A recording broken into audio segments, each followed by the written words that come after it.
सत्य को खोजने वाले आप सब साधकों को हमारा नमस्कार। कल जैसे मैंने आपसे कहा था कि सत्य है अपनी जगह, उसे हम बदल नहीं सकते और न ही हमारे बुद्धि से हम उसे जान सकते हैं। ये बुद्धि से परे जो सत्य है वो परम चैतन्य के रूप से चारों तरफ कार्यान्वित है, कार्य करता है। ऐसी बात तो अनेकों ने कही और आपने भी सुनी है, लेकिन आज तक किसी को प्रचीति नहीं आई, उसका बोध नहीं हुआ, किसी ने उसे महसूस नहीं किया। उसका कारण एक था कि उसे जानने के लिए अपने नसों पर हमें एक सूक्ष्म स्थिति प्राप्त होनी चाहिए, और वो सूक्ष्म स्थिति है आत्म साक्षात्कार, जिसके बारे में हर एक धर्म संस्थापकों ने, अवतरणों ने और बड़े बड़े दृष्टा और सद्गुरुओं ने बातचीत की और हमसे कहा कि आप आत्म साक्षात्कार को पहले प्राप्त हो। लेकिन कैसे हो, क्या करें, इसके मामले में बहुत धीरे धीरे ये गुप्त बात कही गई, क्योंकि आप जानते हैं कि संसार में कोई सी भी आधी अधूरी बात लेकर के लोग उसको पैसा बनाने का एक साधन बना लेते हैं। इसलिए ये शुद्ध विद्या के बारे में बहुत कम लोग जानते थे।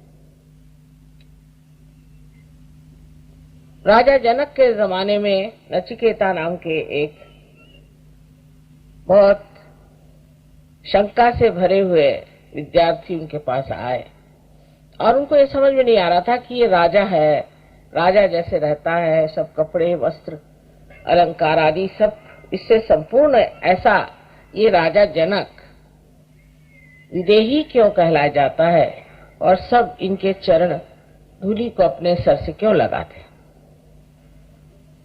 तो उनको इन्होंने कहा कि भाई तुम मुझसे सब मांग लो, मैं आत्म साक्षात्कार नहीं दे सकता, क्योंकि तुम बहुत शंका करते हो। ऐसे शंके वाले आदमी को आत्म साक्षात्कार देना कठिन। तो उन्होंने उनकी इतनी परीक्षा ली, उनके ऊपर एक बार तलवार अटका दी, रात भर की किसी वक्त भी गिर जाए और तुम सो, और हर तरह की चीजों से उनकी इतनी परीक्षा लेने के बाद कहते हैं कि उन्होंने उन्हें आत्म साक्षात्कार प्रदान किया। इसी प्रकार हमने जाना कि बुद्ध को, महावीर आदि सब ने आत्म साक्षात्कार की खोज की और प्राप्त किया। लेकिन उस वक्त उन्होंने सोचा कि सब लोग बाहर भटके हुए हैं और गलत चीजों में ही भगवान को देख रहे हैं। जैसे कि उन्होंने कहा कि आप इन चक्रों में देवता हैं, उनको आप जाने। उनकी बात जब चल पड़ी तो लोग बस कर्मकांड करने लगे। तो इन दोनों ने ही ये बात शुरू की कि भाई इसकी बात करने से कोई फायदा नहीं। अगर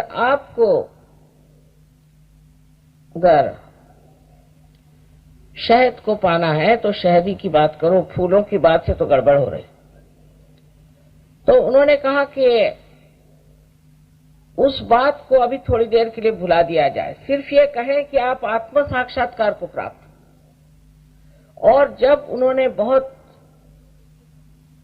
इस पर कहा तो लोग कहने लगे कि ये तो ईश्वर को मानते ही नहीं थे, इनका अनिश्वरवाद था। किंतु उस वक्त ये समय ऐसा था कि उन्हें ये बात करनी पड़ी, पर बात ही रह जाती, चाहे आप बात फूलों की करें या शहद की करें। जब तक आप स्वयं मधुकर नहीं हो जाते तब तक आप शहद तक नहीं पहुंच पाते। ये असलियत है।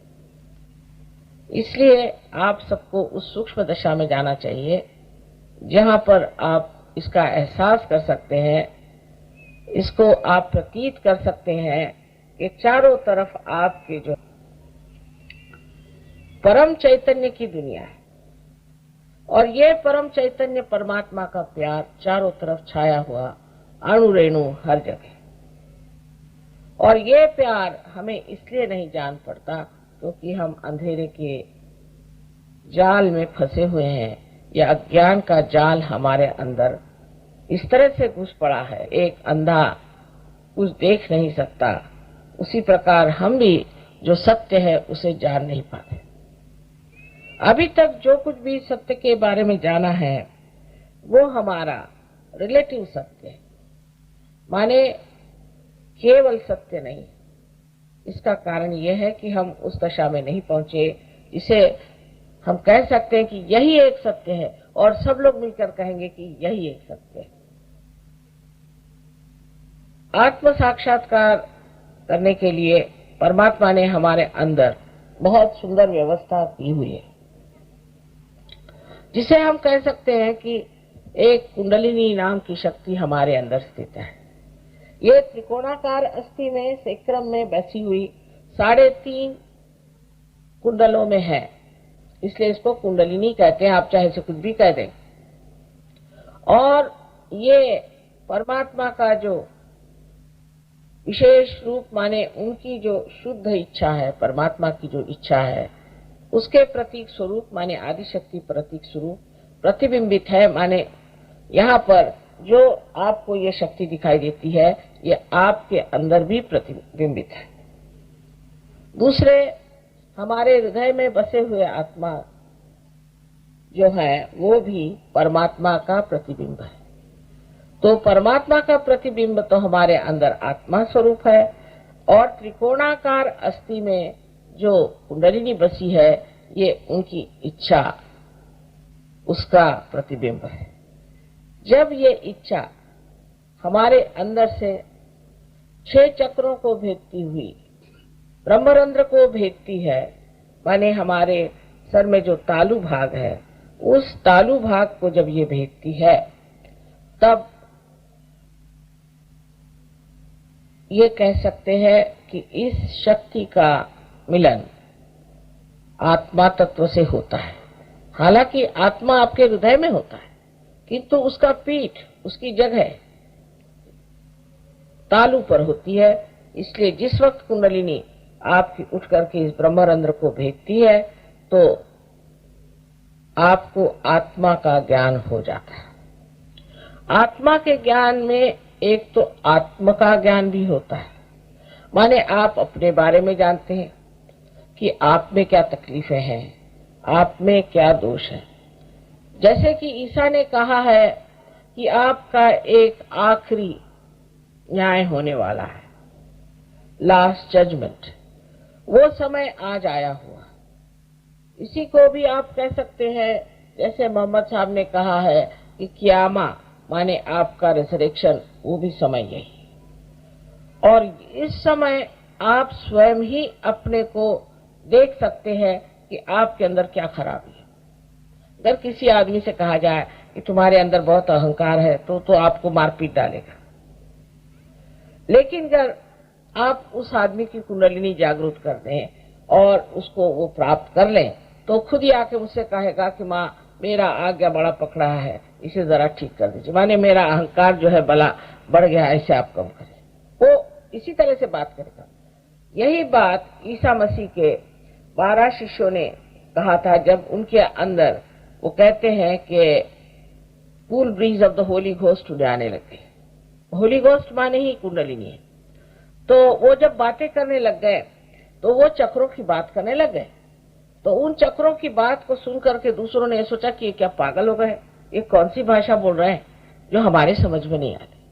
चक्रों की भाषा आप तभी बोल सकते हैं जब आपसे ज्ञात हो, और उस ज्ञान के लिए आपको पहले आत्म साक्षात्कार को प्राप्त होना है, और इस योग को आपको पूरी तरह से ऐसा जमा लेना है कि फिर ये न हिले।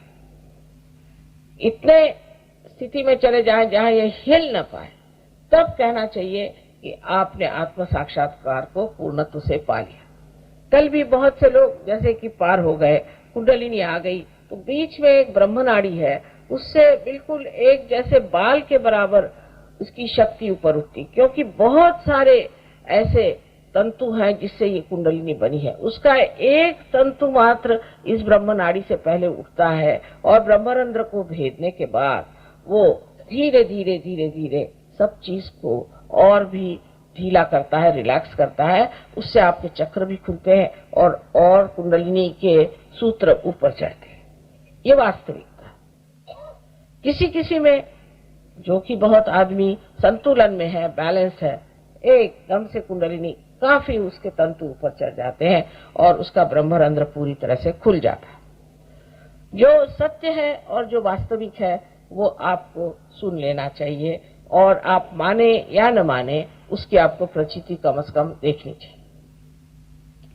शुरुआत में सहयोग के शुरुआत में बड़ी अड़चनें आई, क्योंकि सत्य कहना कोई आसान चीज नहीं है। कोई भी आदमी सत्य को बर्दाश्त नहीं करता। जैसे है कि बहुत से झूठे गुरु संसार में उस जमाने में आए, और लोगों को मैंने ऐसे 16 लोगों के नाम और 6 ऐसी औरतें, उनके नाम पूरे नाम सहित बताया तो सब घबरा गए कि वो मुझे कोई न कोई आके बंदूक से मार देगा। लेकिन आज तक कोई किसी की हिम्मत नहीं पड़ी और ना ही किसी ने मेरे ऊपर केस की इस मामले में। तो इसका मतलब है कि ये जो लोग हैं, झूठे लोग हैं, वो खुद ही डरपोक है और वो घबराते हैं इस बात से कि सत्य जो है वो एक बार संसार में आ जाएगा तो हमारा पेट कैसे भरेगा। आप लोगों से सहयोग के बारे में इतना कहना है कि ये एक जीवंत क्रिया है, और जैसे एक बीज आप पृथ्वी तत्व में डालने से उसको अंकुरित करते हैं, वैसे ही आपके अंदर की कुंडलिनी सहज माने आपके साथ जन्मी हुई वो कुंडलिनी जागरूक होकर के योग को प्राप्त करती है, और ये सहज योग ये आपका जन्म सिद्ध अधिकार है।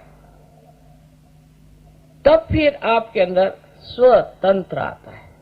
स्व माने ये कि स्व माने आपके आत्मा, और उसका तंत्र माने उसका मैकेनिज्म काम करने लग जाता है। जो हम आज स्वतंत्रता की बात कर रहे हैं, ये असली स्वतंत्रता नहीं। ये तो थोड़ी देर की ऐसा लगता है कि हम स्वतंत्र हो गए, क्योंकि अगर ये अंग्रेज नहीं जाते तो सहयोग भी कहां से होता। ये अंग्रेजों के जाने से सहयोग तो ठीक चल पड़ा, लेकिन इसका मतलब ये नहीं है कि हम पूरी तरह से स्वतंत्र हो गए, क्योंकि हमने अपने स्व का तंत्र जाना नहीं। तो इस स्वधर्म को जानने के लिए आत्म साक्षात्कार होना चाहिए। बड़े बड़े संतों ने इस पर कहा हुआ है। शिवाजी महाराज, जो कि वास्तविक में एक बड़े भारी संत ही थे, क्योंकि वो भी एक आत्म साक्षात्कारी पुरुष थे, उन्होंने कहा कि स्वधर्म जागवाओ। इससे आगे आपको क्या करना है? स्वधर्म का जागरण करें। तो स्वधर्म के जागरण के करने के बगैर कुछ नहीं हो सकता, लेकिन लोग करने क्या लगे कि उस चीज को छोड़ करके दूसरी ही चीजें करने लगे। हर धर्म में ये लिखा है कि आप उस अविनाशी तत्व को प्राप्त करें। ऐसा कोई धर्म नहीं जिसने ये कहा है कि आप बस इधर उधर लड़ाई झगड़ा करो, इसकी गर्दन काटो, उसकी गर्दन काटो, या बड़े बड़े प्रवचन करो, लेक्चर दो। इस तरह कोई भी धर्म में नहीं लिखा है। उल्टे तो आदि शंकराचार्य ने कहा है कि शब्द जालम से छुट्टी पाओ। ये शब्द जालम है सारा। इसलिए जो बैठ करके आपको बड़े बड़े प्रवचन सुनाते हैं और बड़े बड़े कथानक सुनाते हैं, इससे हमारी कुंडलिनी का जागरण नहीं हो सकता। उल्टे जैसे कि कबीरदास जी ने कहा है कि पढ़ी पढ़ी पंडित मूर्ख भय, वो हो जाता है। दुनिया भर की बेकार की चीजें खोपड़ी में भर जाने से वहां का जो सत्व है वही खत्म हो जाता है। इसका मतलब ये नहीं कि आपने पढ़ा है वो सब बेकार ही है, पर उसका चयन, उसको जानना कि कौन सी चीज पढ़नी, कौन सी चीज नहीं पढ़नी। विलायत में तो मैं देखती हूँ, जहां जाती हूँ, कि वहां तो जैसे गुरु शॉपिंग होता है। कहेंगे देखो इस गुरु से आप मिले हैं क्या, पार्टीज में, हम तो वहां बिल्कुल चुपचाप खड़े होते हैं। वो तो है महंगाड़ा, पर है अच्छा। माने क्या चीज है भगवान जाने। कोई महंगाड़ा होगा, कोई जरा सस्ता होगा। गुरु के यही वहां पे वर्णन होते हैं कि कौन कितना महंगा है और कौन कितना सस्ता है। क्या गुरु को भी अगर आप खरीद ले तो वो आपका गुरु कैसे होगा? जो अगर आप गुरु को खरीदना जानते हैं तो फिर दुनिया में कोई चीज ऐसी रही नहीं गई कि जो कोई महान हो, विशाल हो, आपसे ऊंची हो सकती। पर जब आप इस चीज को प्राप्त करते हैं तब आप स्वयं ही गुरु हो जाते हैं। मैं आज गुरु तत्व के लिए इसलिए कह रही हूँ क्योंकि कल नाभि चक्र के बारे में कहा था, उसके चारों तरफ हमारे गुरु तत्व और स्वादिष्ठान चक्र जिसके बारे में मैंने कल बताया था, वो जैसे कि नाभि चक्र में से निकल करके उसकी एक ग्रंथि चारों तरफ घूमती है और इस जो आपको हिस्सा दिखाई दे रहा है इसको प्लावित करती है। ये स्वादिष्ठान चक्र के बारे में मैंने आपसे कल बताया था कि दिल्ली वाले लोगों का सबसे ज्यादा स्वादिष्ठान चक्र पकड़ता है और इसी वजह से उनके लिवर और उनको लिवर की खराबी हो जाती है, डायबिटीज हो जाता है और उनको ब्लड कैंसर हो जाता है, उनको ब्लड प्रेशर हो जाता है, किडनी ट्रबल हो जाता है और इस तरह के नानाविध प्रकार होकर के अंत में कभी कभी ये सब चीज छूट भी गई तो हार्ट अटैक आ जाता है। ये व्यवस्था इसलिए होती है कि मनुष्य को पहले कुछ न कुछ परमात्मा चाहते इत्तला दें कि भाई तू बहुत ज्यादा कर रहा है, अब जरा कुछ कम कर। पर मनुष्य उसकी नोटिस नहीं लेता है। सरकारी नोटिस ले आए तो बहुत जल्दी सुन लेता है, पर शरीर की नोटिस को नहीं सुनता है कि मेरा शरीर अब नोटिस दे रहा है। क्योंकि अतिकर्मी आदमी जो बहुत ज्यादा सोचता है वो इस चक्र को इतना ज्यादा इस्तेमाल करता है कि अपने ब्रेन का जो ग्रे सेल है उसमें बदलने के लिए कि बाकी सब चीजें उसकी जो है वो दूषित रह जाती है और इसलिए जितने भी लोग प्लानिंग करते हैं, फ्यूचरिस्टिक है और हर समय सोचते रहते हैं, उनकी ये सारी बीमारियां हो जाती हैं।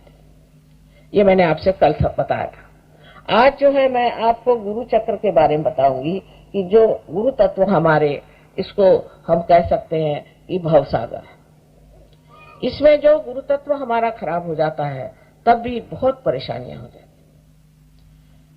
गलत गुरु के सामने सर झुकाना, किसी के सामने सर झुकाने की कोई जरूरत ही नहीं है। मुझे भी लोग पैर छूते हैं, भाई मैंने तुमको क्या दिया, तुम मेरे क्यों पैर छू रहे? पर हम लोग की आदत है, तू भी आया भैया तो ठीक है, तू भी आया भैया ठीक है, तू भी सबको नमस्कार करते थे। हिंदुस्तान में खासकर पता हुआ कि पहला वाला अभी जेल से छूट आया है, दूसरा वाला भी मर्डर करके आया है, तीसरा वाला रुपया पैसा लूट करके भागा है। हमारे पास तो यही अंदाज नहीं रहता कि कौन असली कौन नकली।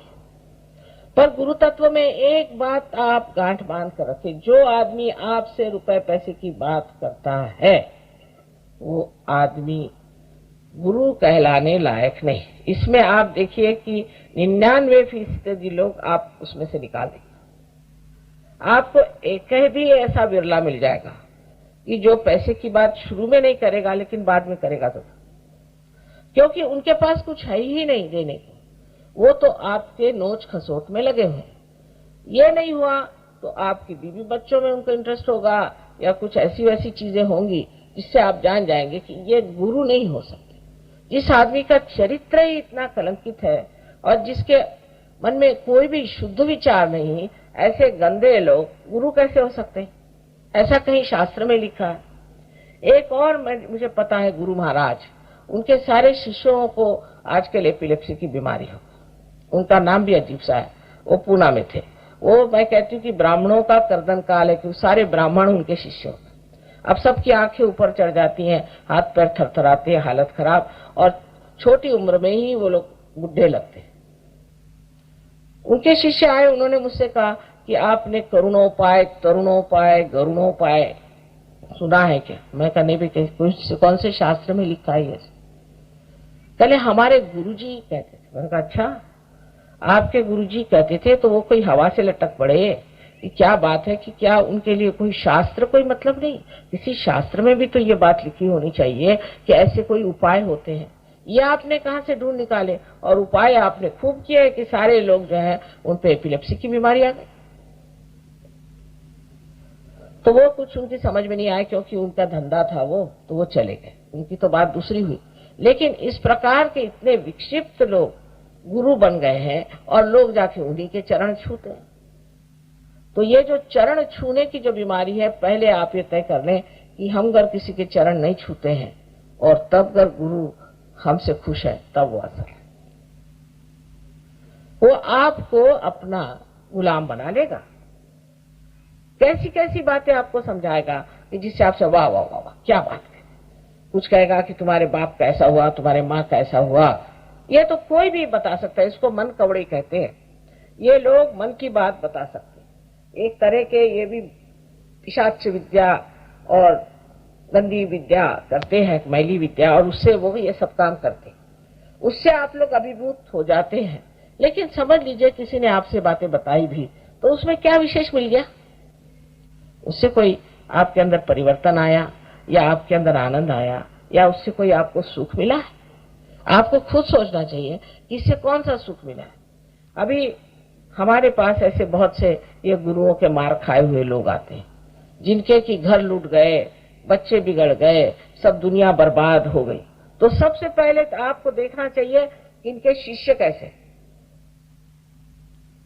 उनकी आदतें कैसी हैं। उनके शिष्य तो दुनिया भर के धंधे करते हैं और कहने लगे कि बाबा ने मुझे अंगूठी दे दी। अरे भाई, फायदा क्या उस बाबा की अंगूठी का, अगर आप धंधों से नहीं बचते और डबल ही धंधे करते हैं। तो हमने कहा कि अगर आप इतने धंधे करते हैं तो ये बाबा की अंगूठी का फायदा क्या? कह ले इससे एक फायदा है, कुछ भी करो कुछ नहीं होता। मैं कहा वाह। उसके बाद 2 साल बाद हार्ट अटैक आ गया और वो चले गए, सुधार गए अपने आप। सो इन चीजों की तरफ आपको अपनी बुद्धि थोड़ी सी तो भी लगानी चाहिए और सोचना चाहिए इससे हमें क्या प्राप्त हुआ। फिर कोई कहेगा चलो ये साधना करो, साधना करें, आज करी, दूसरे साल करी, तीसरे साल करी, चौथी साल साधना करते रहो।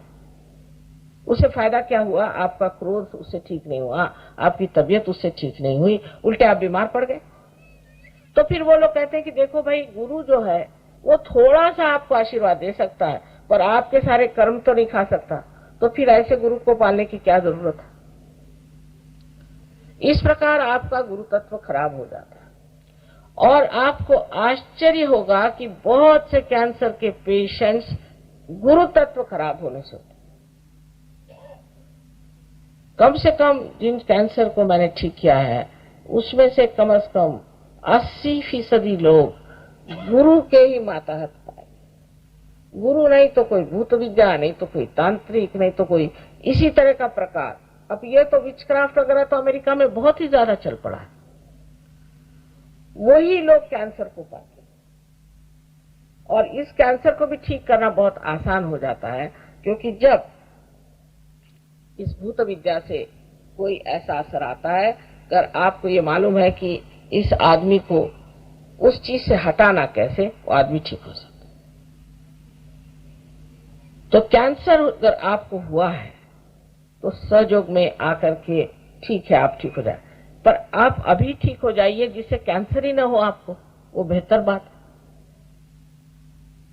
खासकर गुरु तत्व खराब होने से हमारा यहाँ पर जो 11 एकादश रुद्र है, एक चक्र यहाँ है, वो पकड़ जाए।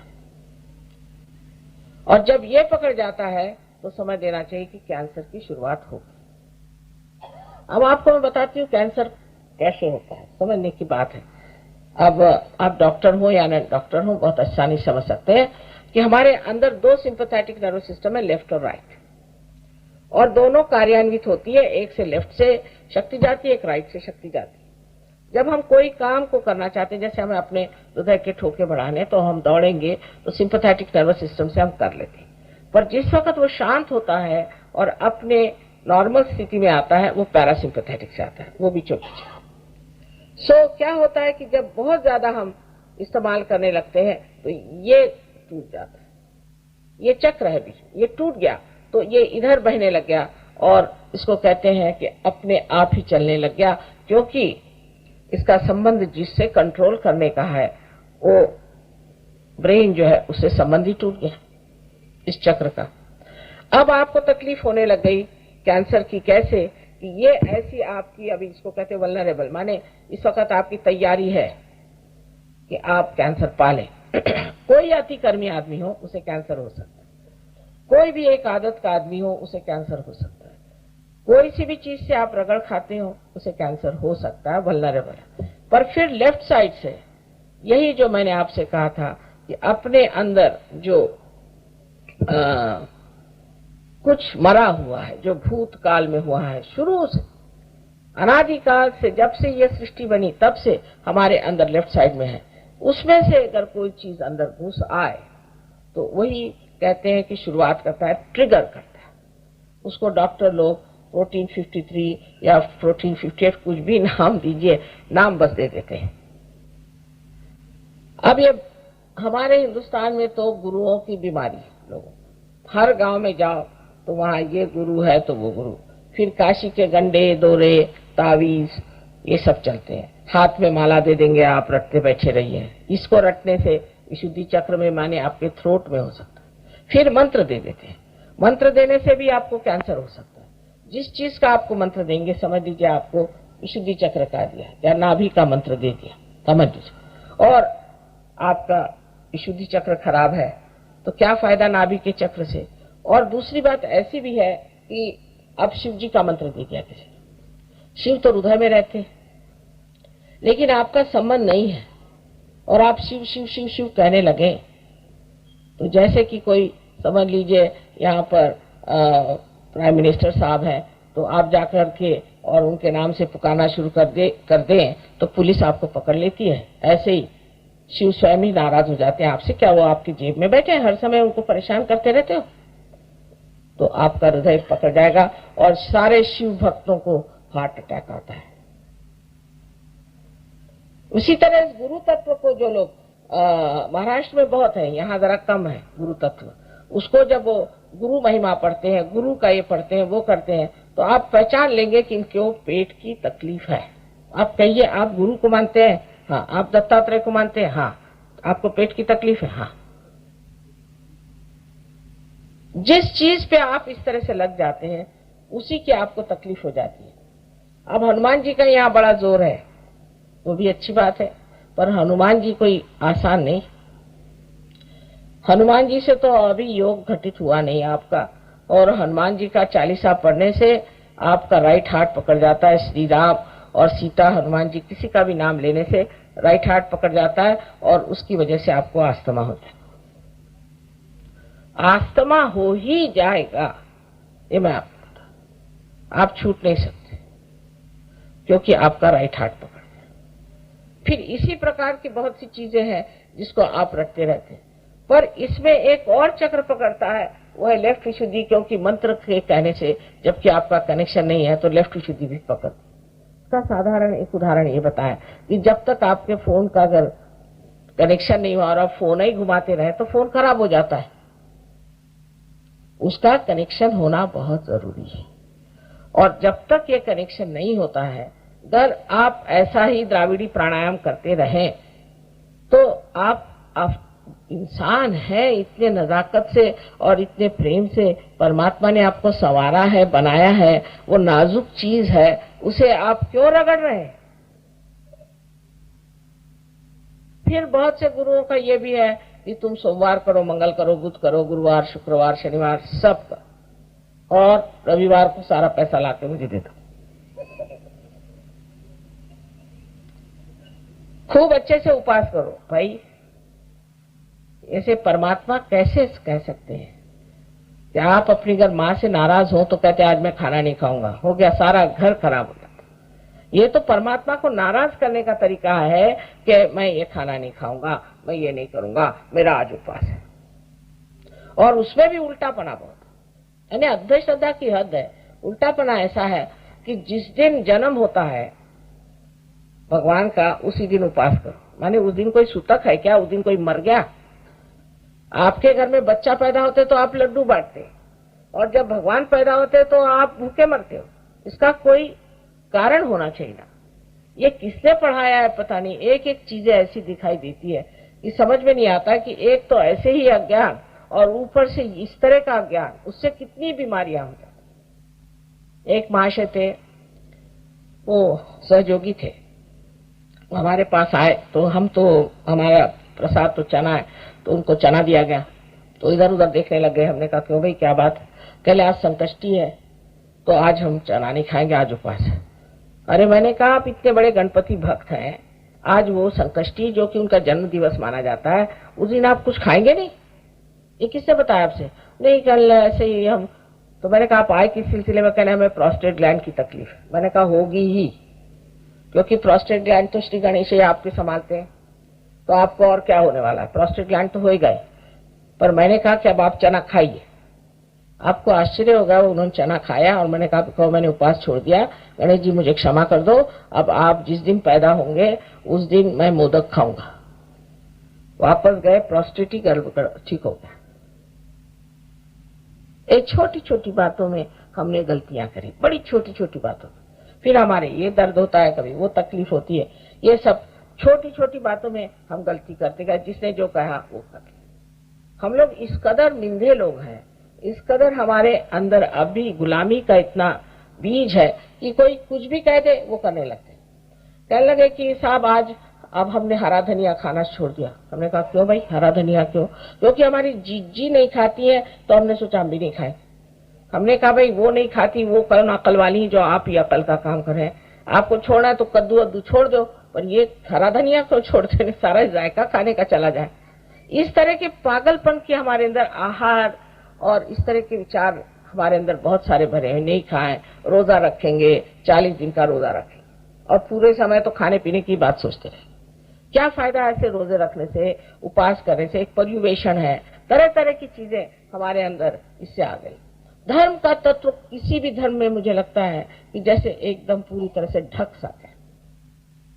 इतनी बाह्य की चीजें हैं, इतनी गलत चीजें इसके अंदर आ गई कि लोग अब कहने लग गए, या फिर बच्चे कहते हैं ये क्या धर्म मर्म है? सब झूठ। झूठ नहीं है, धर्म है हमारे अंदर। जो 10 धर्म है ये हमारे भव सागर में है, और ये 10 धर्म मनुष्य के हैं। जैसे कि कार्बन की 4 वैलेंसीज होती है, ऐसे हमारी 10 वैलेंसीज होती है। और जब ये खराब हो जाती हैं तभी हम मनुष्यता से गिरते जाते हैं और हमारा शरीर भी फिर उससे खराब होते जाता है। अब जैसे कि नानक साहब ने कहा है, उनसे पहले मोहम्मद साहब ने कहा कि आप शराब मत पियो। उस जमाने में आप जानते हैं कि सिगरेट विगरेट नहीं थी, तो उन्होंने कहा भाई शराब मत पियो, कोई मादक चीज मत पियो। उनके बाद वही नानक साहब बन के आए, उन्होंने कहा नहीं बाबा, शराब भी नहीं पियो और सिगरेट भी मत पियो। अब कहेंगे कि हाँ, पर उन्होंने तो ड्रग लेने के लिए मना नहीं किया था, तो अब ड्रग लेने में क्या हर्ज है? माने ये कि हम ढूंढते रहते हैं किस तरह से अपना सर्वनाश करें। अब उस वक्त में ड्रग थे कहाँ? अब मैं कहूं कि ड्रग मत पियो, समझ लीजिए, तो आगे जाकर आप कहेंगे कि माताजी ने सिर्फ ड्रग को मना किया था, बाकी तो मना ही नहीं किया। लेकिन ये सोचना चाहिए कि कोई भी मादक चीज लेने से वो आपके चेतना पे असर करती है, इसलिए उसको नहीं लेना चाहिए। ये लोग जो हमें बता गए वो हमारे भले के लिए और हमारे संतुलन के लिए। अगर हमारे अंदर संतुलन नहीं आएगा तो कुंडलिनी कैसे जगेगी? जब बीच में ही रुकावट हो जाएगी तो कुंडलिनी कैसे जग सकती है और वो कैसे अंदर जा सकती? तो उन्होंने कहा आप संतुलन में रहो। अब धर्म के कर्म कांड भी तो हजारों है, वो भी इतने व्यर्थ और इतने बेकार हैं कि कुछ पूछे नहीं। कोई मर गया तो, कोई पैदा हो गया तो, किसी की शादी हो गई तो, दुनिया भर के कर्म कांडों में सबने लपेट लिया। और अगर उसमें मेरे तो किसी का अर्थ ही लगता नहीं। कोई अर्थपूर्ण चीज हो तो उसे करना चाहिए, निरर्थक कुछ न कुछ क्योंकि हम लोग करते आए उसी ढंग से आज चलना चाहिए या करना चाहिए, ये गलत बात है। फिर उसके ऊपर लोग निकलते हैं बड़े सुधारक, वो भी अंधे, वो क्या सुधारना करेंगे? वो अपनी चीज निकाल लेते हैं। जैसे कि हिंदू धर्म में ये गलतियां हैं तो आर्य धर्म, आर्य समाज निकला। आर्य समाज के लोगों से तो बाप रे, उनसे आप बात करते करते पागल हो जाएंगे, ऐसा लगेगा कि इनसे बात करना छोड़ के समुद्र में कूद पड़े। इतने तो वो आर्ग्यूमेंट करते हैं आपसे, इतने आर्ग्यूमेंट करेंगे कि आप घबरा जाएंगे। वो प्रकाश है, वो फलाना, अरे भाई कुछ अंदर तो हो, बाहरी बाहर आप बोले जा रहे। इस तरह की चीजें हम रोजमर्रा अपने जीवन में देखते हैं। ईसाई धर्म में भी इतनी गलतियां और इतनी गड़बड़ है कि जिसकी कोई हद के जब देखते हैं तो लगता है बाप रे, ईसा मसीह ने क्या कहा और क्या हो। कैसे लोग ये आ गए हैं ईसा के नाम पर, इनका कोई संबंध ही नहीं बनता है ईसा से। इसी प्रकार मुसलमानों का हाल है, इसी प्रकार आप देखो तो सिखों का हाल है, इसी प्रकार महावीर के फॉलोअर्स का है और उसी प्रकार बुद्ध के फॉलोअर्स का है। सब एक से एक बढ़ के अज्ञान में बढ़ते ही जा रहे हैं, बढ़ते ही जा रहे हैं, बढ़ते ही जा रहे हैं। अंधेरे में लड़ाई झगड़ा तो होगा ही। इस अंधेरे को हटाने के लिए मैं कहती हूँ आप पहले जागृति ले लो, आत्म साक्षात्कार को प्राप्त करो, फिर जानो कि तुम्हें क्या बता गए हैं और तुमने क्या पाया। मैं तो कहती हूँ सभी बहुत ऊंचे लोग थे, लेकिन उनका तत्व जो है वही छूट गया और इतना विद्रूप लूप होकर के हर आदमी बदनाम, हर धर्म बदनाम है। अगर आपको ईसाइयों के बारे में पूछना है तो आप जाके जूस लोगों से पूछें, तो जूस बताएंगे कि ईसाई कितने अधर्मी है। और जूस के बारे में पूछना हो तो आप मुसलमानों से पूछ लीजिए, तो बताएंगे देखिए कितने अधर्मी है। और मुसलमानों के बारे में पूछना हो तो हिंदुओं से पूछ लियो, बताएंगे महाअधर्मी। और हिंदुओं के बारे में पूछना हो तो और लोग जो हैं बुद्ध धर्मी, वो बताएंगे कि ये बिल्कुल बेकार लोग हैं। जैन लोग तो सोचते हैं कि सभी लोग बिल्कुल बेकार है, हम ही एक विशेष रूप के हैं क्योंकि हम मच्छर भी नहीं मारते। अब ये क्या मैं मच्छर और मुर्गियों को रियलाइजेशन देने वाली हूँ क्या? उनको बचा करके क्या करना है? अरे भाई, इंसान जो है ये तो उत्क्रांति की चरम सीमा है, एपिटोम ऑफ इवोल्यूशन। यही तो न पाएगा ये। बाकी सब चीजों का इतना महत्व करने की क्या जरूरत है और उनके पीछे भागने की क्या जरूरत है कि साहब हम तो है कि हम मच्छर भी नहीं, हम खटमल भी नहीं मारते। क्या कहने आपके? आप बड़े बहादुर आदमी। इस प्रकार की धारणाएं हमारे समाज में इतने तरह से फैली हुई है और फिर लोग कहते हैं कि धर्मनिरपेक्ष है हम लोग। अरे भाई, धर्मनिरपेक्ष हो पर असली धर्म को क्यों न जगाया जाए जो हमारे अंदर 10 तत्वों में बसा हुआ। एक बार कुंडलिनी के जागरण के बाद, एक सहयोगी बनने के बाद ये 10 धर्म उसके अंदर जाग जाते। फिर वो चाहे तो शराब नहीं पी सकता, मैं कुछ नहीं कहती हूँ, तो मैं कहूंगी आधे लोग उठ के चले जाएंगे। शराब मत पियो ऐसा मैं कभी नहीं कहती। अगर मैं कहूंगी तो आधे लोग उठ के चले जाए, पर फिर देख लेना आप पी नहीं सकते। उसके बाद में उसके जो चोरी करने की आदत वो चली जाएगी। उसके अंदर जो स्त्रियों के प्रति या पुरुषों के प्रति एक तरह की गलत धारणा है वो चली जाएंगी।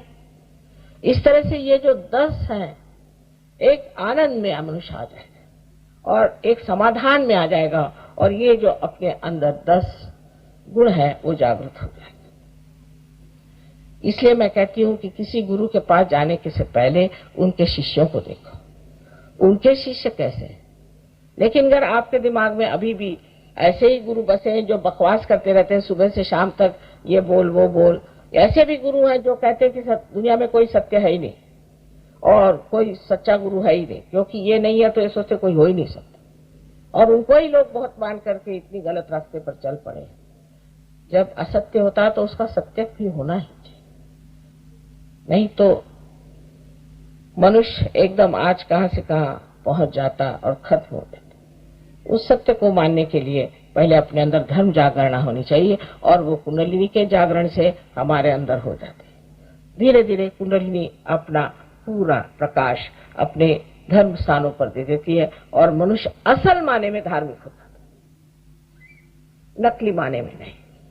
जैसे कि हमारे यहाँ किस्सा है कि एक बार नामदेव एक कावड़ लेकर के और पानी लेकर के द्वारिका जा रहे थे और पूरे समय वहां से चल करके वहां तक पहुंचे और अब मंदिर में चढ़ने की बात आई तो वहां देखा एक गधा प्यास से मर रहा है।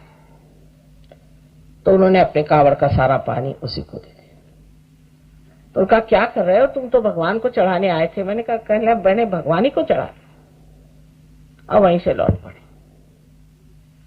ये धर्म की जो सूक्ष्म भावना है, प्रेम की और समझने की कि किसकी क्या जरूरतें हैं, किसको क्या देना चाहिए, ये सब हमारे अंदर धर्म जागृत होने पर ही आती है, बाहर के धर्मों से नहीं आने वाली। और बाहर के धर्मों में तो एक साधारण बात है कि कोई भी धर्म के आप हो, हर पाप आप कर सकते हैं, कोई आप पे बंधन नहीं। पर सहयोगी नहीं कर सकता।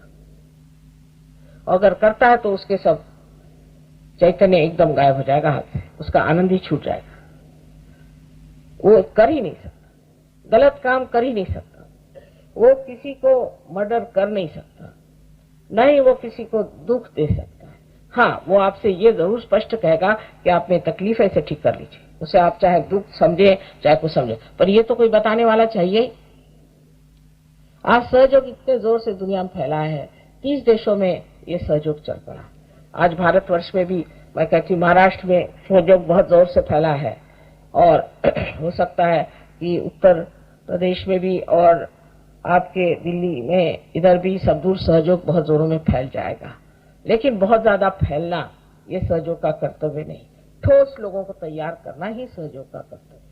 इसलिए बहुत से लोग हैं कि वो हाँ माता जी आपके घर में रखे हैं फोटो, हम रोज ध्यान करते हैं, इससे नहीं होना। ये एक समष्टि, एक कलेक्टिव का कार्य है, एक शरीर है, उस शरीर के आप अंग प्रत्यंग है और सबको जागरूक होना पड़ेगा। और जब तक आप एक साथ नहीं मिलकर के करेंगे, आपको उसका लाभ बहुत कम रहेगा। और थोड़े दिन बाद आप ही आकर कहेंगे कि हाँ कैंसर तो ठीक हो गया, लेकिन अब किडनी की बीमारी होगी। ये तो शरीर की तो विशेष बात है नहीं, लेकिन जो आत्मा का आनंद मिलता है, कल मैं आत्मा के बारे में आपको बताऊं। नाभि चक्र के बाद में आप देखें कि ऊपर में हृदय चक्र है, इसे कि हम अनहत चक्र भी कहते हैं। और लोग कहते हैं कि यहाँ पर जो स्पंदन होता है ऊर्जा का, वो अनहत है, माने एक ही सुनाई देता है। लेकिन ये चक्र जो है, ये हमारे शरीर में जो स्टर्नम हड्डी है इसके नीचे में है, और ये साक्षात जगदम्बा का चक्र है, जहां मां स्वरूप आप है। इस स्टर्नम की हड्डी में डॉक्टर लोग जानते हैं कि एंटीबॉडीज बनती हैं 12 साल की उम्र तक, जो कि बाद में सारे शरीर में फैल जाती हैं। और जो कोई बीमारी आपके ऊपर आती है या कोई तकलीफ होती है, तो ये एंटीबॉडी उससे लड़ती है। ये वास्तव में सहयोग के हिसाब से गण है, जो कि माँ सारे शरीर में फैला देती है। पर जब भी कभी मनुष्य को भय लगता है, या उसको कोई मानसिक तकलीफ हो जाती है, या कोई मानसिक पीड़ा हो जाती है, तब ये चक्र जो है, ये उसका संदेशा स्टर्नम को दे देता है, और यहाँ स्टर्नम हिलने लग जाता है, और उससे ही सारा संदेश इन एंटीबॉडीज को चला जाता है, और वो सुसज्ज हो जाते हैं।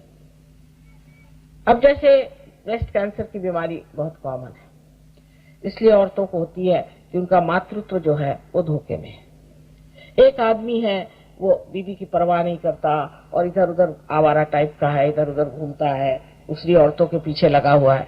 ऐसी औरतों को एक तरह से अपने मातृत्व पे ये लगता है कि मैं माँ हो गई हूँ और मेरे मातृत्व की इन्होंने इज्जत नहीं की, तो उसका जब मातृत्व हिलता है तो उसे ब्रेस्ट कैंसर हो सकता है। अमेरिका में बीमारी बहुत ज्यादा है, हालांकि वो लोग कहते हैं कि हम तो स्वतंत्र है, चाहे जिस आदमी के साथ रहे, जिस औरत के साथ रहे, लेकिन इस तरह की चीज बड़ी दुखदायी होती, बहुत दुख देती, और वो दुख जो है कैंसर के रूप में प्रकटित होती। इसके अलावा भी बहुत सी बीमारियां इस चक्र के खराब होने से होती है, पर विशेष करके इससे उससे होती है कि जिससे हमारे अंदर एक तरह से मानसिक भय आ जाता है। किसी भी चीज से हम भयभीत हो जाते हैं। जो हो सकता है कि किसी के माँ बाप बड़े जबरदस्त हो, या किसी का बचपन बहुत खराब बीत जाए, या किसी तरह से उसे परेशानी में रहना पड़े, या कोई भी उस पर आघात आ जाए, एकदम वो स्कूल में खराब हो जाए उसकी हालत, या उसके इम्तिहान में वो फेल हो जाए, कोई ना कोई ऐसा आघात उस पर आने से ही ये चक्र पकड़ जाता है। और मानसिक स्थिति को ठीक करने के लिए ये चक्र जो है, इसको ठीक करना पड़ता है कि जानना चाहिए कि आपकी माँ जगदम्बा है, वो इतनी शक्तिशाली नहीं है, आपको क्या हो सकता। लेकिन ये कहने से नहीं होगा, जब तक कुंडलिनी जगदम्बा वहां नहीं जाती है और जब तक उसको प्लावित नहीं करती है, मनुष्य ठीक नहीं होता। आजकल तो बहुत से बच्चे और बहुत से लोग ऐसे हैं जो डिप्रेशन में चले जाते हैं। ये डिप्रेशन इसी चक्र के पकड़ से आता है। इसको ठीक करना भी बहुत आसान है, सरल है, सहज है, सिर्फ ये कि कुंडलिनी का जागरण होना चाहिए।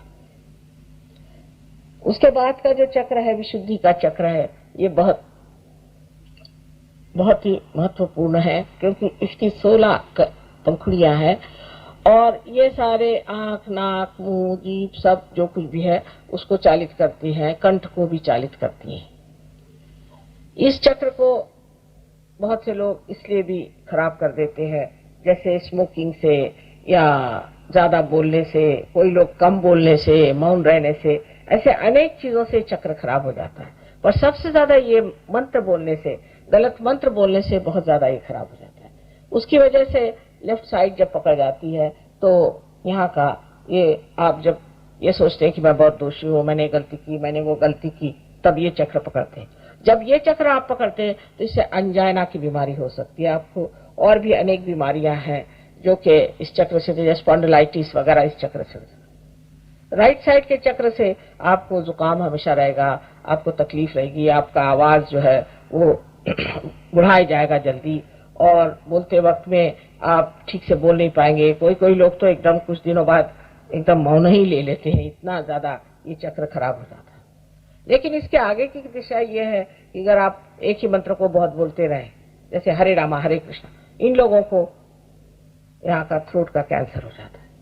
इस तरह के मंत्र बोलने से थ्रोट का कैंसर हो जाता है, और फिर उसकी जो आगे चीज बढ़ती है तो वो फिर हो सकता है कि सारे शरीर में फैल जाए। पहले उस चक्र पे ही गति करती है कैंसर की, और उसके बाद में दूसरे चक्रों में भी ये उतर सकता है।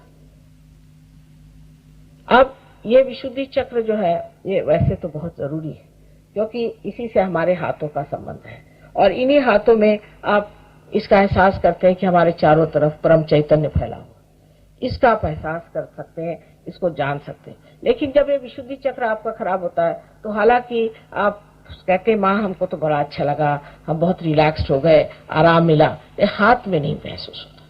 इसकी वजह ये कि ये आपका चक्र खराब है।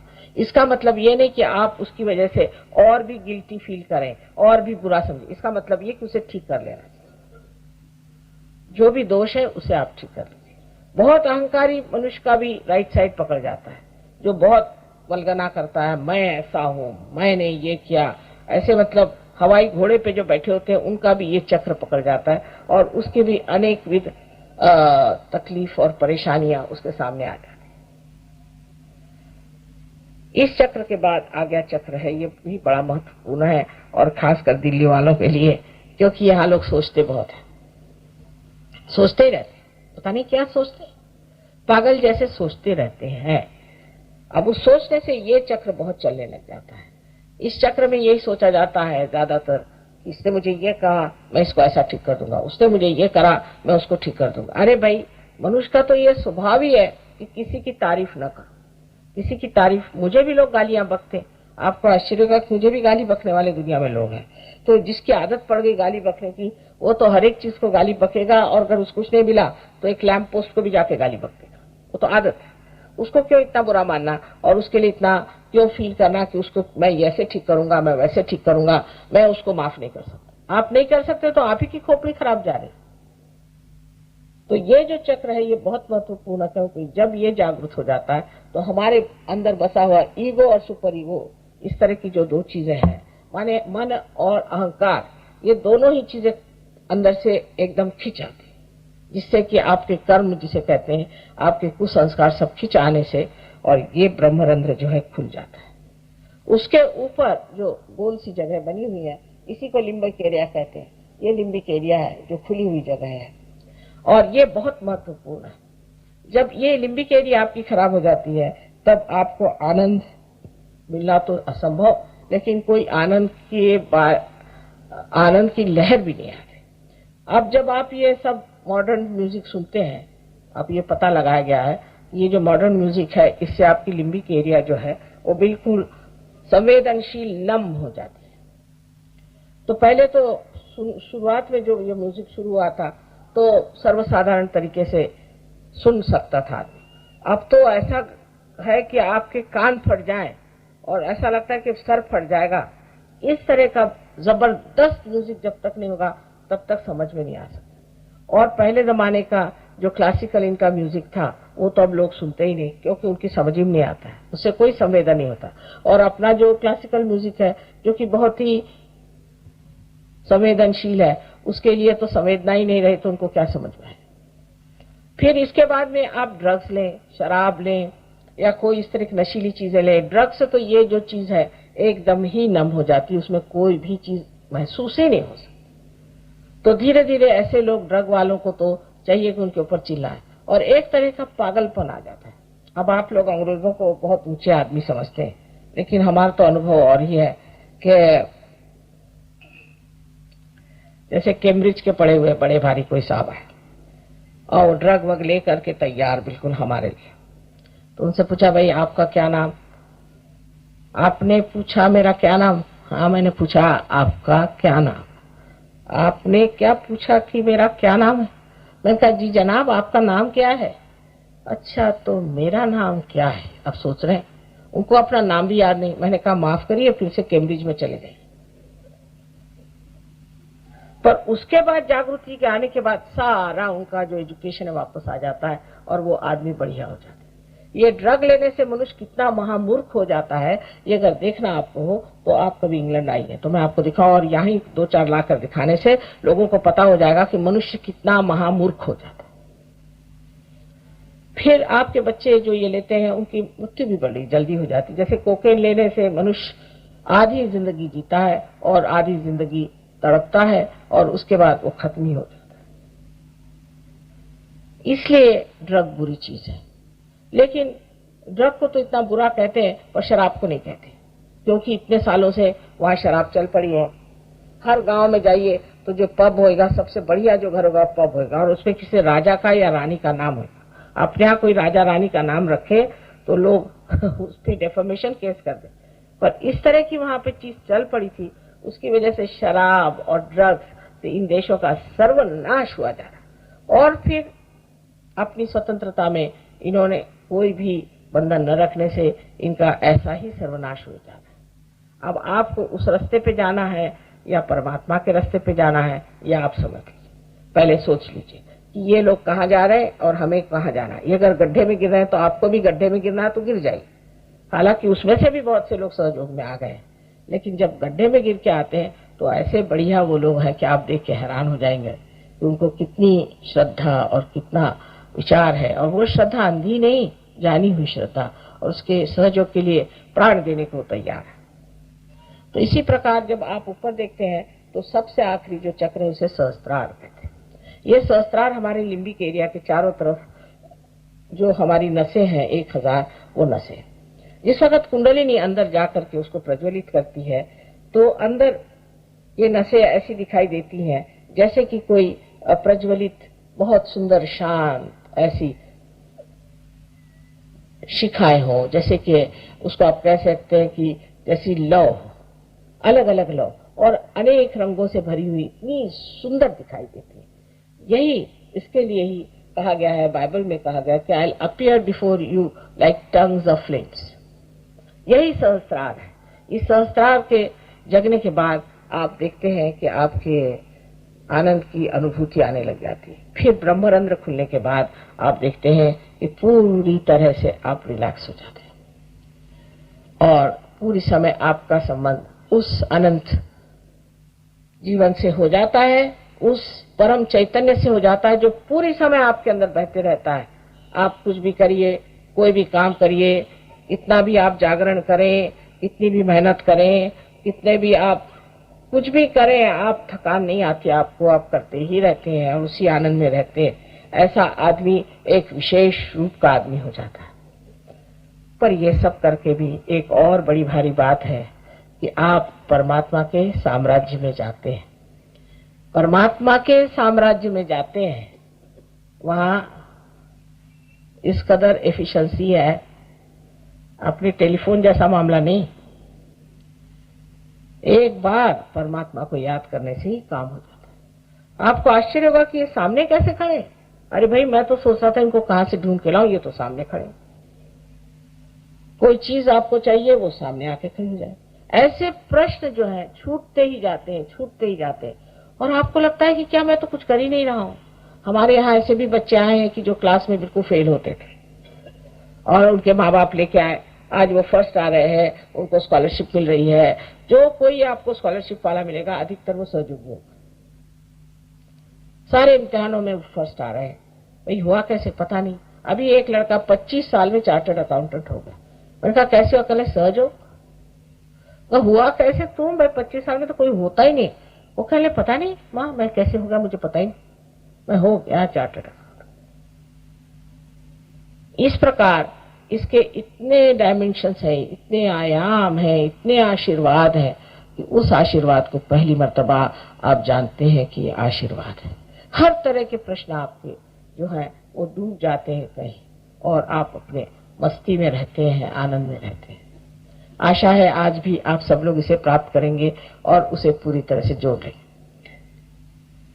आप अगर चाहें तो 2-4 प्रश्न पूछें, लेकिन बेकार के प्रश्न पूछने से समय बर्बाद करना है। हमारे तो व्यवस्थापक कहते हैं माँ प्रश्न पूछने को कहो ही नहीं, क्योंकि सब लोग ऐसे बेकार जो होते हैं वही प्रश्न करते हैं और उनको कुछ मालूमात ही नहीं होता।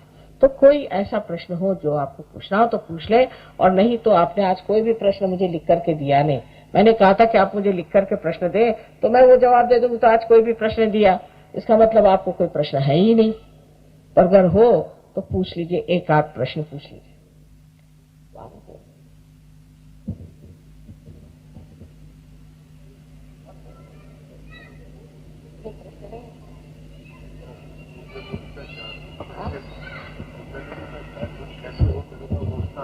अच्छा, एक प्रश्न उन्होंने पूछा कि कुंडलिनी का जागरण कैसा हो। वही तो करना है मुझे। आप इस पृथ्वी में आप एक बीज छोड़ देते हैं, वो कैसा पनपता है? वो पृथ्वी में शक्ति है, वो अपने आप ही पनप जाता है। वैसी ही चीज है, जीवंत चीज को कैसे क्या क्या बताए। एक बीज से वृक्ष कैसे होता है, फिर उससे फूल कैसे आते हैं और फिर वो फल कैसे हो जाता है, क्या आप बता सकते हैं? इसी प्रकार आपके अंदर सब बनी हुई चीज है, वो सिर्फ घटित होती है।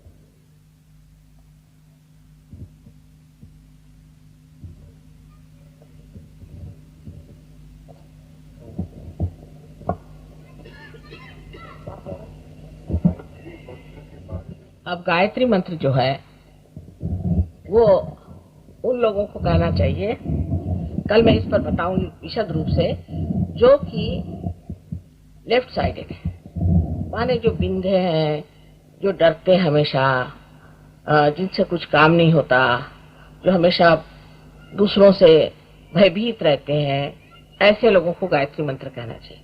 पर जो पहले ही घोड़े पर सवार हैं, ऐसे लोगों को गायत्री मंत्र नहीं कहना चाहिए, क्योंकि ये राइट साइडेड मंत्र है। इससे आपकी और राइट साइड बढ़ जाएगी। अगर कोई आदमी राइट साइडेड है, माने हमेशा फ्यूचर की बात करता है, प्लान करता है, ये करता है, वो करता है, और ऊपर से गायत्री मंत्र भी गए, तो हार्ट अटैक आ सकता है। क्योंकि गायत्री मंत्र वैसे भी रियलाइजेशन से पहले तो कोई मंत्र कहना ही नहीं चाहिए, पहली बात। और रियलाइजेशन के बाद भी आपको देखना चाहिए, तारतम्य उसका होना चाहिए कि कौन सी आपकी साइड है, आप लेफ्ट साइडेड है या राइट साइडेड है।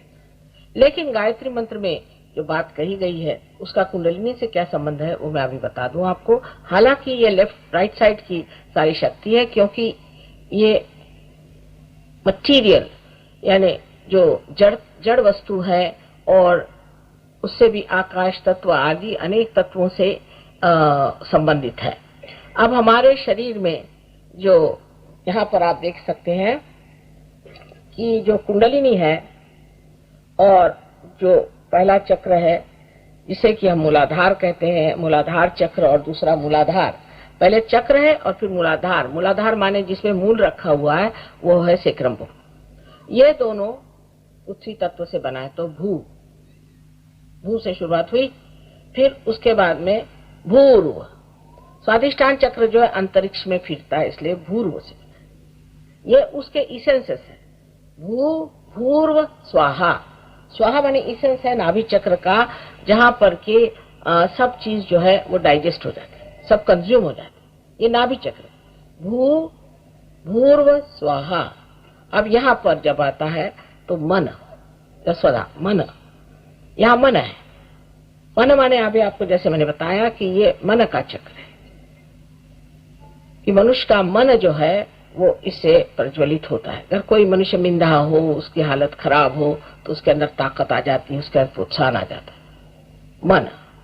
फिर ये जन, क्योंकि ये कलेक्टिव का जन, इससे हम जनों को देते हैं, हाथ से हम देते हैं, हाथ मिलाते हैं, नमस्कार करते हैं। जो भी हमारा संपर्क शारीरिक होता है वो इस चक्र से होता है। हम बोलते हैं, भाषण करते हैं, किसी से वार्तालाप करते हैं, इस चक्र से होता है। इसलिए ये जन,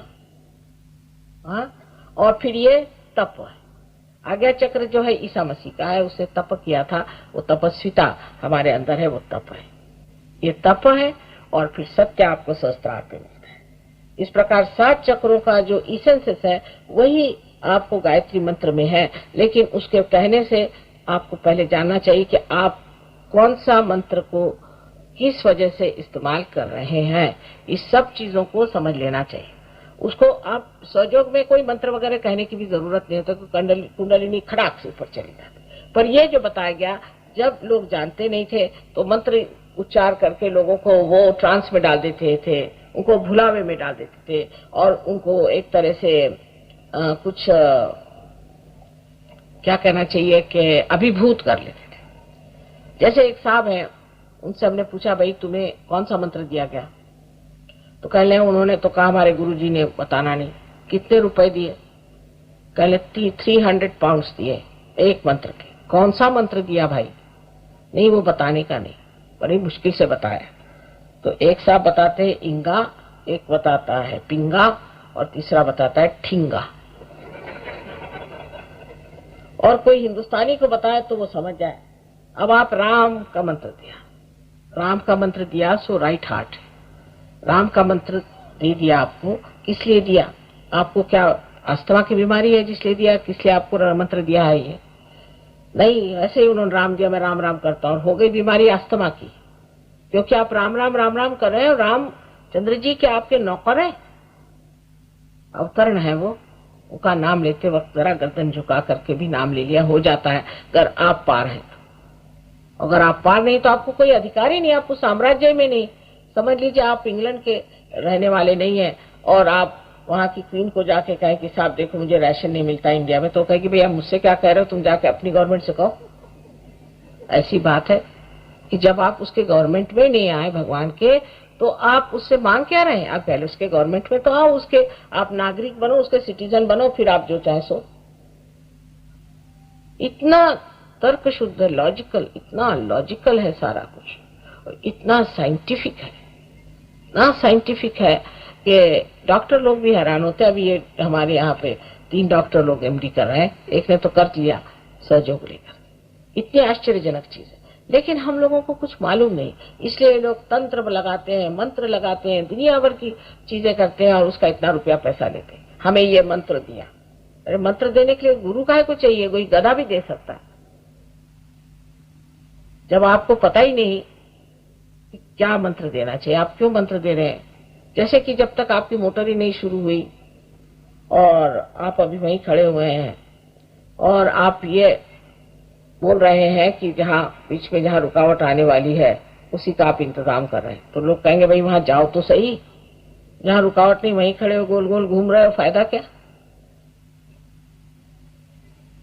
तो हर चीज एक बड़ी शास्त्रीय है, और ये सबसे बड़ी बात, ये हमारा धरोहर है, ये हमारा हेरिटेज है, हिंदुस्तानी लोगों का ये हेरिटेज है, ये भारतीय संस्कृति का देन है हमारे पास।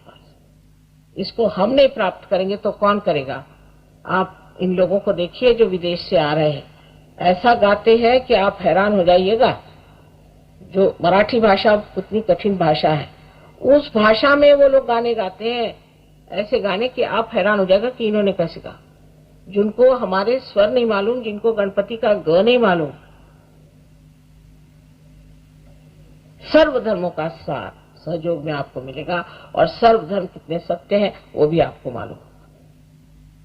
इस तरह से कह रहे हैं कि हम सब भाई भाई से कुछ नहीं होता है, लेकिन इसमें हम लोग असली भाई भाई हो जाते हैं, इसमें असली रिश्ता जुट जाता है। ऐसा रिश्ता जुटता है, मैं देखते रहती हूँ कि आपस की जो दोस्ती इन लोगों की है, कि विलायत के ये जो अंग्रेज जो पहले अपने बहुत समझते थे, आते हैं वहां से कुर्ता पजामा पहन करके, और पहले तो अपनी भूमि की थोड़ी सी चरण धूली अपने सर में लेते, कहते ये योग भूमि। और जब अपने देहातों में जाते हैं तो ऐसे गले लगाते हैं सबको कि जैसे पता नहीं कहाँ के मित्र मिल गए। पर वही वहां के जो रहने वाले अंग्रेज हैं उनसे भागते हैं, इसके वर्णन बहुत सुंदर ज्ञानेश्वर जी ने किए हैं।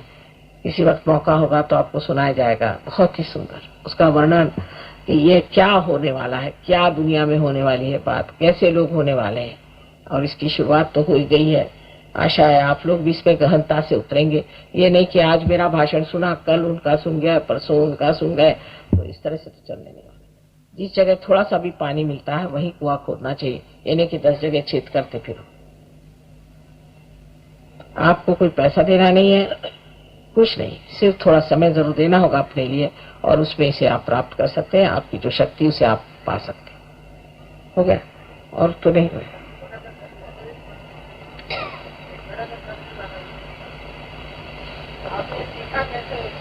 आप लिख के दे दीजिए भाई साहब, आप लिख के दे। हाँ,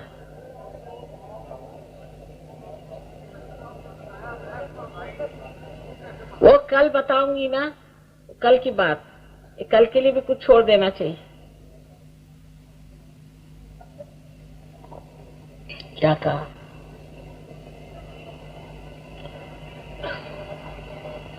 लिखे मूसा पड़े ईसा, वो तो हाल नहीं। पत्थरों से रोग होने की बात हानि नहीं कर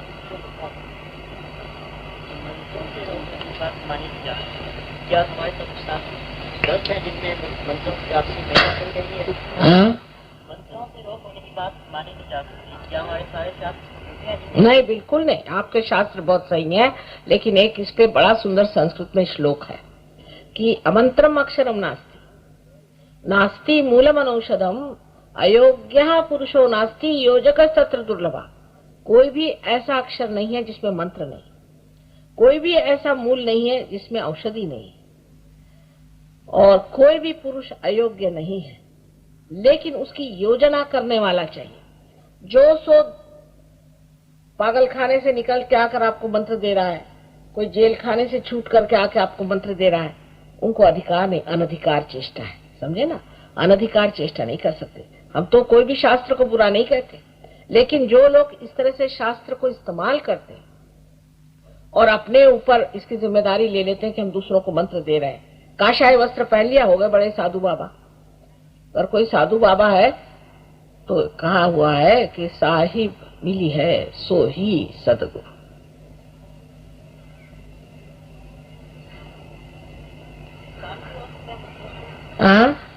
हाँ बेटे, बड़ा नुकसान होता है भैया, मैं तुमसे बताती हूँ सच बात। मैं तो माँ हूँ ना, मैं झूठ नहीं बोलूंगी। गलत आदमी से मंत्र लेने से तो नुकसान हो ही जाता है। कहिए भाई साहब। माँ, ये बहुत ही छोटा लेकिन विविध विषय प्रश्न है। प्रारंभ ईसा को सूली, गांधी को गोली, सबका सुख चाहने वाले लोगों को क्यों परेशानी होती है? कोई मंत्र आप दे सकते? ये इन्होंने कहा ठीक बात कि ईसा को सूली हुई, गांधी को गोली हुई, उसीलिए ईसा भी अमर हो गए और गांधी जी भी अमर हो गए। उसका असर आपको देखना चाहिए। असल में न तो कोई ईसा को सूली दे सकता है, न गांधी को गोली मार सकता है, क्योंकि जो संत होते हैं उनको कोई भी दुख तकलीफ होती नहीं, लेकिन वो अपने बलिदान से सिद्ध करते हैं कि मनुष्य कितना मूर्ख, महामूर्ख। लेकिन अब ये समय आ गया है कि किसी भी संतों को हाथ लगाने की कोशिश न की जाए। ये समय आ गया, समय की तैयारियां होती है, और ये समय आ गया है कि खबरदार अगर किसी ने हाथ लगाया तो देख लेना। संत एक होते हैं इस तरह से? अनेक, आज तो अनेक संत हम तैयार करें, आपको भी संत बना देते हैं।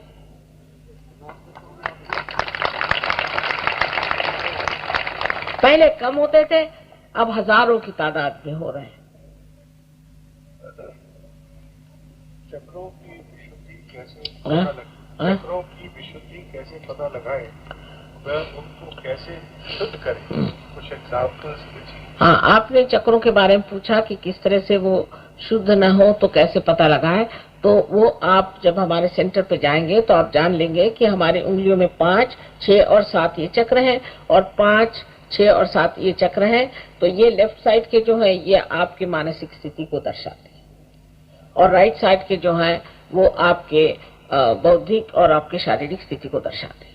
अब अगर इसमें से कोई सी भी उंगली में चिटक ऐसी गर्मी लग रही हो या कहीं ऐसा लग रहा हो कि जड़ता आ रही है, कुछ आ रही है, तो उसका सिर्फ उसका अर्थ क्या है ये आप सीख लीजिए।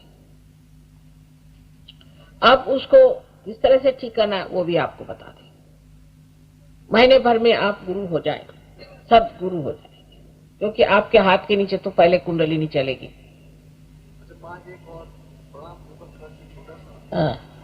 सत्य को किस सीमा तक खींचा जा सकता है कि वहाँ प्रभु का हाथ आशीष के रूप में? बस आप एक बार पार हो जाएं, वहीं आपको उनके चरण मिल जाएंगे और उनका हाथ आप पर आशीष रूप रहेगा। आपका हाथ मेरा हाथ है ही, देखो वहाँ ठंडक आ रही कि नहीं। प्रश्न है कि मोक्ष का सेल्फ रियलाइजेशन से क्या संबंध है? मोक्ष जो है वो तरह तरह से लोग जानते हैं। सेल्फ रियलाइजेशन जो है ये मोक्ष ही है। सारे संसार की जो विपदा है, तकलीफ है, वो इसलिए है क्योंकि हम अंधकार में, अज्ञान में है। जब वो अज्ञान छूट जाता है तब हम मोक्ष में आ गए। लेकिन सेल्फ रियलाइजेशन आने के बाद भी मनुष्य को स्थिर होना चाहिए। प्रथम तो वो निर्विचार होता है, जिसे कहेंगे निर्विचार समाधि। क्षण में हो सकता है, तत्क्षण होता है। तत्क्षण रामदास स्वामी से पूछा गया कि कितनी देर लगती है कुंडलिनी के जागरण को, तो उन्होंने कहा तत्क्षण, पर उसका लेने वाला और करने वाला होना चाहिए। ये दो चीजें। अब दूसरी बात है कि जब आप कोई लोग ऐसे भी हैं कि उसी वक्त वो निर्विकल्प में भी चले जाते हैं, उनको शंका ही नहीं रह जाती। फिर निर्विकल्प समाधि आ जाती है, उसको आपको प्राप्त करना है। जब निर्विकल्प में आने के बाद फिर आगे की बात आपको सोचना चाहिए। एकदम से ही आप कहें कि हम एकदम से ही परम हो जाएं, तो ऐसा नहीं होता है। जितना आप बर्दाश्त कर सकते हैं उतना ही होगा, पर निर्विकल्प में आते ही आप अपने ही आप ढलने लग जाते हैं। उस वक्त जिस वक्त आपके बंधन टूट गए तभी आप मोक्ष को प्राप्त हो गए। लेकिन इस बंधन को टूटने के बाद आप कहां तक आप पहुंचते हैं ये आगे का रास्ता है, पर मोक्ष तो हो गया।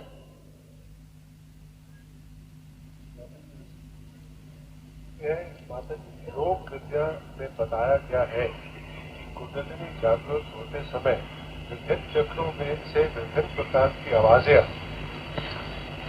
ये जिसने भी बताया है योग विद्या से में, तो ये योग विद्या वालों को कुछ मालूमात नहीं। आवाज तो तब आएगी किसी भी चीज की जब उसमें रुकावट हो।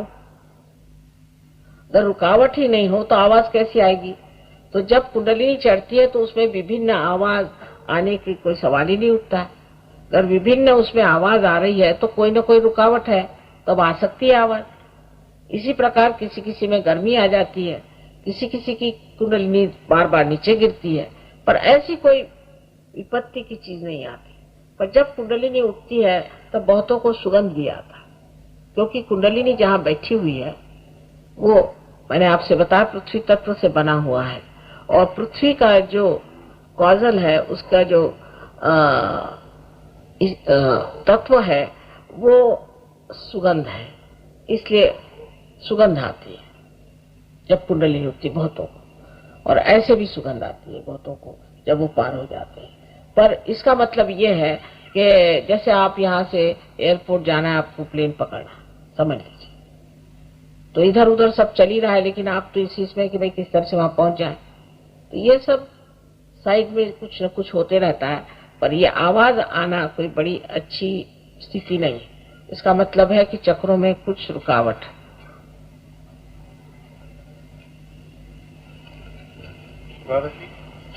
एक प्रश्न है कि मैं वेटलेस हो जाता हूँ, ये किस चक्र की रुकावट है? वेटलेस आप अगर हो जाते हैं तो कोई चक्र की रुकावट नहीं, पर ये वेटलेसनेस देखनी पड़ेगी क्या चीज है। कभी कभी ये ऐसा है कि उसमें भूत विद्या भी हो सकती है कि कोई आत्मा समझ लीजिए ऐसा है जो आपके अंदर घुस जाए और आपका जो मतलब जरा लंबा चौड़ा किस्सा है ये तो इसको 4 दिन से मतलब सम्मेलन में आपके रखने से आया था, हाँ, तो उसके बाद से मेरी जिंदगी ऐसी हुई है हाँ, कि मतलब कुछ अनुभव तो हुआ, हाँ, बहुत कुछ अनुभव हुआ, लेकिन मैं बहुत दफा ये वेटलेस हो जाता हूँ। वो फिर है बहुत अच्छी बात। तो उसके बाद ही हुआ वही मैंने कहा दो नहीं दशे होते। नहीं नहीं, तो वो तो अच्छी बात है कि वेटलेसनेस आ जाए। हाँ, क्या करें? I feel possessed. अच्छा, that has to be cleared out, है ना? If you feel it is a good idea because you know about it, it can be cleared out, no problem. मुसीबत में क्या करना चाहिए? अब भाई ये तो बड़े वेग टर्म है। मुसीबत माने कौन सी मुसीबत? हो सकता है आप ही किसी के लिए मुसीबत हो।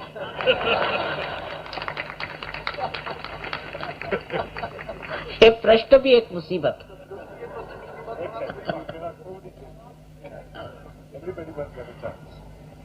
नाद क्या है? हाँ? नाद क्या है इसके बारे में बताइए। अब सारे ही प्रश्न आज ही पूछ लीजिएगा। नाद क्या है, ब्रह्म क्या है? नाद वही है जिस वक्त हमारे अंदर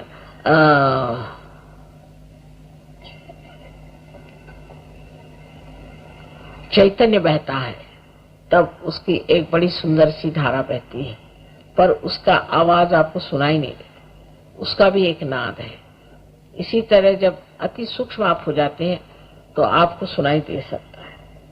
उसके बाद में इसमें चैतन्य में आप जब आप पार हो जाते हैं तो आप देखते हैं आकाश में से छोटे छोटे ऐसे कौमा के जैसे ऐसे चमकते हुए चैतन्य के ऐसे छोटे छोटे धाराएं दिखाई देती।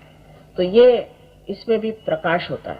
अब आपको आश्चर्य होगा कि बहुत से हमारे पास ऐसे फोटोग्राफ्स हैं, वो अभी आपको हम बाद में दिखाएंगे, जिसमें आपको आश्चर्य होगा कि ये प्रकाश के जो कण है उसको पकड़ा गया। ऐसे आजकल हो रहा है। बहुत से फोटोग्राफ इतने चमत्कार पूर्ण है, पर वो अभी नहीं मैं बताऊंगी, क्योंकि सब सत्य मनुष्य नहीं झेल सकता, धीरे धीरे झेल सकता है। बाकी सब प्रश्न बड़े पर्सनल हैं, अगर वो सेंटर पे आए। अच्छा, बाकी प्रश्न बहुत ज्यादा पर्सनल होंगे कि मेरा बेटा बीमार है कि मेरी बीवी बीमार है। इन सब लोगों के लिए विनती है कि आप लोग सब सेंटर पे आए और आपको जैसा बताया जाए वैसा आप करें, और आपको मैं कहती हूँ कि दावे के साथ फायदा होगा, लेकिन उसको आप ठीक से करें। पर सबसे जो बात है कि जो लोग बीमारी के लिए आते हैं, बीमारी ठीक होते ही बेकार हो जाते हैं। अब ये सोचना है कि जिस लाइट से प्रकाश मिलने ही नहीं वाला, ऐसे लाइट को आप ठीक करेंगे? सो कॉमन सेंस तो भगवान के पास भी है कि वो ऐसे लाइट को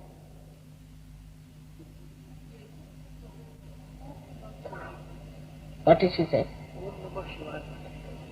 You have been saying? No, that's not correct. Please be seated, I'll tell you, all right?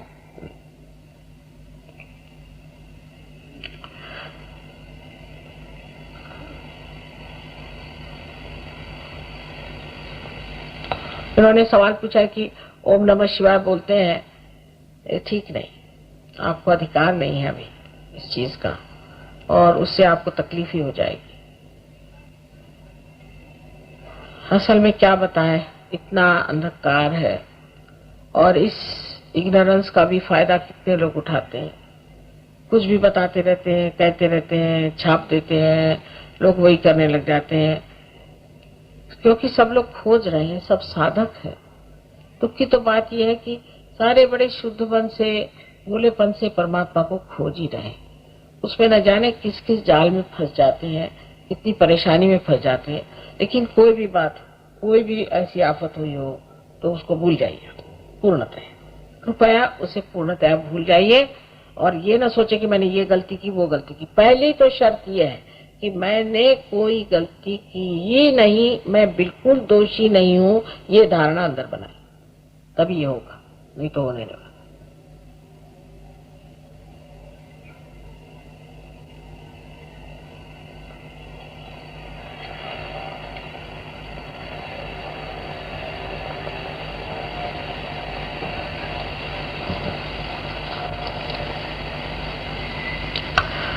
और तो पर्सनल प्रश्न है। हमारे यहाँ पर एक दिल्ली में भी एक बड़े मुश्किल से एक आश्रम बन गया और वहाँ पे हमारा प्रोग्राम होता है। इसके अलावा भी हर जगह सेंटर्स हैं, काफी सेंटर्स हैं और लोग का बहुत होशियार है, बहुत जानकार है, नम्र है, प्रेमी है, मेहनत करते हैं। और आप लोग वहाँ जाएं और उनसे अगर पूछे तो आपकी पूरी मदद कर देंगे। कोई आपको पहले ही बताया कि रुपया पैसा किसी चीज की जरूरत नहीं है, सिर्फ आप जा करके उनसे पूछें आपको क्या शिकायत, वो ठीक होगी। और जैसे मैंने कहा कि आपको एक निश्चय कर लेना चाहिए कि हम माँ ठीक होने के बाद हम सहयोग को पूरी तरह से करेंगे और सहयोग का जो प्रकाश है हम दूसरों को देंगे। क्योंकि अगर आप ऐसा नहीं करने वाले हैं तो ये तो बेकार हो जाती चीज, हजारों लोगों को ठीक करते हैं और जो जहां से तहां बैठा रह जाता है। तो इस तरह से नहीं, हम मां सहयोग में उतरेंगे और लोगों की मदद करेंगे, ऐसा विचार करना चाहिए। क्योंकि कोई सा भी, आप ईसा मसीह ने कहा है कि जोत को जला करके दीप कोई पलंग के नीचे नहीं रखता है। ऐसी बात है कि हमें जो चीज प्राप्त हुई वो दूसरों को दिए बगैर चैन नहीं आने वाला और उससे फायदा भी नहीं होने वाला। आज आपकी एक बीमारी ठीक हो जाएगी, फिर कल दूसरी हो जाएगी, तो मैं यही एक काम करती रहूंगी कि आपकी बीमारियां ठीक करती रहूं। इससे बेहतर है कि आप अपनी बीमारी एक ठीक करने के बाद हमेशा के लिए ठीक हो जाइए और दूसरों को भी ठीक करिए। एक जोत से दूसरी जोत बढ़ेगी और सारे संसार की भलाई हमें करने का है, सारे संसार का कल्याण होना चाहिए। और उसके लिए कितनी अभिनव चीज, कितनी सुंदर चीज हमारे पास है, जो चैतन्य है, उसे हमें देना चाहिए।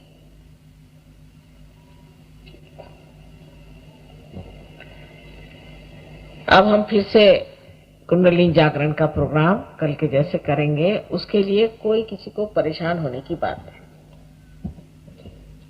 एक 10 मिनट का काम है, 10 मिनट का।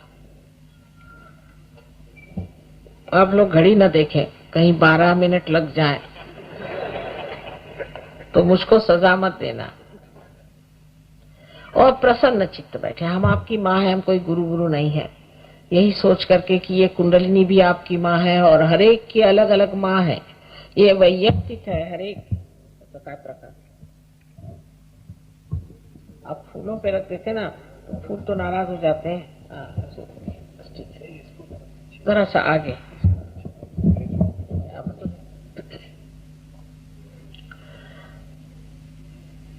अपने प्रति प्रसन्न चित्त। मैंने ये गलती की, मैंने वो गलती की, मैं ऐसा खराब हूँ, मैं वैसा खराब हूँ और मैं बड़ा पापी हूँ और दुनिया भर की चीजें जो लोगों ने बताई है सबको आप माफ कर दें और भूल जाए, बिल्कुल भूल जाए। मैं आपसे कहती हूँ कि मनुष्य ही गलती कर सकता है, परमात्मा नहीं कर सकता। इसलिए कोई आप परमात्मा नहीं है और आपसे अगर गलती हो गई है तो ऐसी कौन सी बात है। इसलिए आप अपने प्रति प्रसन्न हो जाए, पहली बात है। ये एक बड़ी भारी शर्त है कि आप अपने को किसी तरह से भी अपना न्याय न करें और कोई भला बुरा अपने को न कहे। ठीक है, तो आवाज कर कहना तो कर लीजिए आवाज। हाँ, अच्छा, अब लेफ्ट हैंड आप हमारी ओर कर लें। लेफ्ट और राइट की बात कल बताऊंगी। लेफ्ट माने आपकी इच्छा शक्ति और कुंडलिनी आपकी शुद्ध इच्छा है। शुद्ध इच्छा माने बाकी सब इच्छाएं कैसी होती हैं, कोई भी इच्छा होती है आपकी तो वो पूरी होने पर दूसरी इच्छा होती है, तीसरी होती है, चौथी होती है। माने इकोनॉमिक्स का लॉ ही है कि in general wants are not satisfied, पर शुद्ध इच्छा एक आपके अंदर है जो सुप्तावस्था में आप नहीं जानते, बहुत से लोग जानते भी नहीं। वो ये है कि उस परम चैतन्य से हम एकाकारिता प्राप्त करें। बस ये शुद्ध इच्छा है। बाकी जितनी भी इच्छाएं, आज ये पास करना है, जिम्तान देना है, नौकरी चाहिए, फलाना, वो होते रहता है, एक के बाद चलती रहती, मनुष्य को समाधान नहीं मिलता। तो शुद्ध इच्छा की जो शक्ति है वो है कुंडली। अब आप लेफ्ट हैंड हमारे ओर करें, लेफ्ट हैंड से आप इच्छा शक्ति, आपकी इच्छा आप जो कह रहे हैं वो है, और आप इच्छा ये कर रहे हैं कि आपको आत्म साक्षात्कार। एक विनती ये भी है कि जिनको सहयोग करना हो वो बैठे, नहीं तो चले जाए, पर ये नहीं कि आप दूसरे लोगों को देख रहे हैं, ताक रहे हैं। इस वक्त में आपको अपने को देखना है और अपने को जानना है, सीधा ही सा। तो लेफ्ट हैंड आप हमारे ओर करें और राइट हैंड जो है वो अपने हृदय पे रखें। अब जो राइट हैंड है ये क्रिया शक्ति, इससे हम अपने अनेक चक्रों को प्लावित करते हैं। तो राइट हैंड आप अपने हृदय पे रखें और लेफ्ट हैंड आप हमारी ओर करते हैं। इसका मतलब है आपको इच्छा है कि आप आत्म साक्षात्कार को प्राप्त हो। अब एक बात याद रखना चाहिए कि जो लोग बैठे हुए हैं कुर्सियों पे, वो जूता उतार लें, क्योंकि जूता जमीन को छूना चाहिए। पैर जमीन जो है हमारी परेशानियों को खींच लेती है। जूता चप्पल हो उसे हाथ उतार लें। और जो लोग जमीन पे बैठे हैं उन्होंने तो जूते पहने ही नहीं होंगे, तो ठीक ही बात है। आराम से बैठे, सहज आसन पे, एक के ऊपर एक चढ़ा के आराम से बैठे, पैर ऐसा खोल करके आराम से, पूरी तरह से खोल करके बैठे, पूरे आराम से बैठे, पर गर्दन न झुकाएं न पीछे को डालें, सीधे ऐसे जैसे हम बैठते हैं सहज में ऐसे बैठिए। और आंख जब बंद करना है तो बिल्कुल जैसे हम नींद के वक्त जैसे आंखें बंद कर लेते हैं इस तरह से, न तो उसको ऊपर चढ़ाएं और न ही उसको जोर से दबाएं। बिल्कुल सहज में ही काम होता है, सहज आसन में बैठना होता है। तो ये हाथ हृदय पे है, क्योंकि हृदय में सबसे पहले आत्मा है, इसलिए पहले आत्मा को ही हम ललकारते हैं। दूसरी बात, जब हम आत्मा है तो हम अपने गुरु भी हैं, इसलिए गुरु तत्व जो कि हमारे पेट के ऊपरी हिस्से में है, सारा काम हम लेफ्ट साइड में करेंगे। उस पर आप अपना लेफ्ट हैंड रखेंगे, राइट हैंड रखेंगे लेफ्ट साइड में गुरु तत्व पे। हम खड़े होकर करेंगे, आप अपना हाथ उठाएं,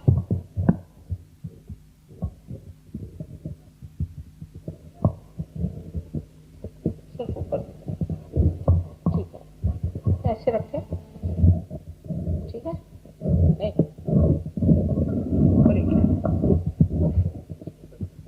अच्छा ठीक है। अब आप अपना हाथ पेट के ऊपरी हिस्से में, सारा काम लेफ्ट हैंड पे होगा, तो ऊपरी हिस्से में लेफ्ट साइड पे, उसके बाद अपना हाथ पेट के निचले हिस्से में आप लेफ्ट हैंड साइड पे रखें। ये आपका शुद्ध विद्या का चक्र है। शुद्ध विद्या माने जिससे आपके नसों में ये एक नया आयाम पैदा हो जाएगा, जिससे आप जान सकेंगे कि आपका आत्मस्वरूप क्या है और दूसरों का क्या है। और सारे परमेश्वरी कायदे कानून आपके हाथ में से बरतेंगे, उसमें से उसका प्रादुर्भाव होगा। उसके बाद फिर आप अपना हाथ पेट के ऊपरी हिस्से पर लें, जो कि गुरु तत्व हमारे अंदर बनाया गया है। उसके बाद आप फिर से अपने हृदय पे आत्मा तत्व को लें। उसके बाद जैसे मैंने शुरू में कहा है कि अपने बारे में कोई भी गिल्ट न रखते हुए आप ये हाथ गर्दन और सर, गर्दन और कंधा, इसके बीच में यहाँ जो कोण है उस पर रखें और सर को पूरी तरह से राइट साइड को घुमा लें। अब ये राइट हैंड, ये जो है, ये चक्र हमारा जो है विशुद्धि का लेफ्ट साइड इसलिए पकड़ता है कि हम गिल्टी फील करते हैं। अब ये राइट हैंड आप अपने माथे पर, या जिसे कपाल कहते हैं, या फोरहेड पर ऐसे रखें कि जैसे दोनों तरफ से दबाएं, जैसे सर दर्द के वक्त हम करते हैं। नहीं, सर दर्द के लिए करते हैं, और सर को नीचे की ओर झुका लें। उसके बाद यही राइट हैंड आप सर के पीछे के हिस्से में छोड़े और गर्दन को पीछे में मोड़ करके इस पर झुका ले, अपना ऐसा रोक ले, झेल ले इसे। उसके बाद ये हाथ पूरी तरह से खोल ले और इसके बीचों बीच जो जगह है, इस हाथ के बीचों बीच जो जगह है, इसको बराबर अपने तालू पर रखें जहां एक नरम हड्डी थी बचपन में, और गर्दन को झुका दें।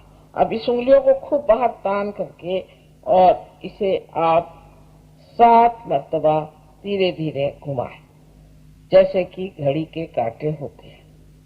उंगलियां राइट हैंड, पहले राइट हैंड सर पे जाएगा, लेफ्ट हैंड हमारे, एक ही हाथ से काम करना है, दोनों हाथ से नहीं। लेफ्ट हैंड हमारी ओर, लेफ्ट हैंड है ना, उसको हमारी ओर करें। अच्छा, राइट हैंड सर पे रखें और उसको दबाएं जोर से, उंगली ऊपर की तरफ, और इसको दबाएं और साथ में fingers should be stretched outside, stretch them outside and just stretch it and move it. नहीं, ऐसे रखिए और 7 मरतबा इसको घुमाइए। बस इतना ही हमको करने का है। हाथ यहाँ रखते और बहुत से लोग इधर से रखते हैं, गलत बात है। सिर्फ एक ही हाथ से काम करना है, लेफ्ट हैंड पूरी समय हमारे तरफ रहेगा। अच्छा, आप लोग आंखें बंद कर लें और चश्मे को भी उतार दें, उसकी कोई जरूरत नहीं। और जब तक मैं नहीं कहती हूँ आप कृपया आंखें न खोलें, इसको नीचे करें।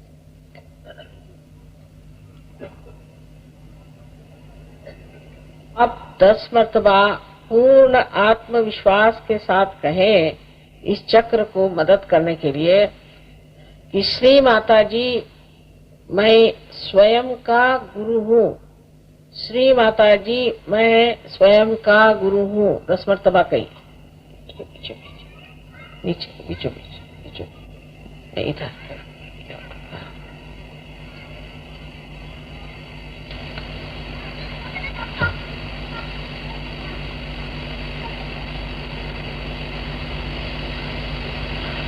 अब आप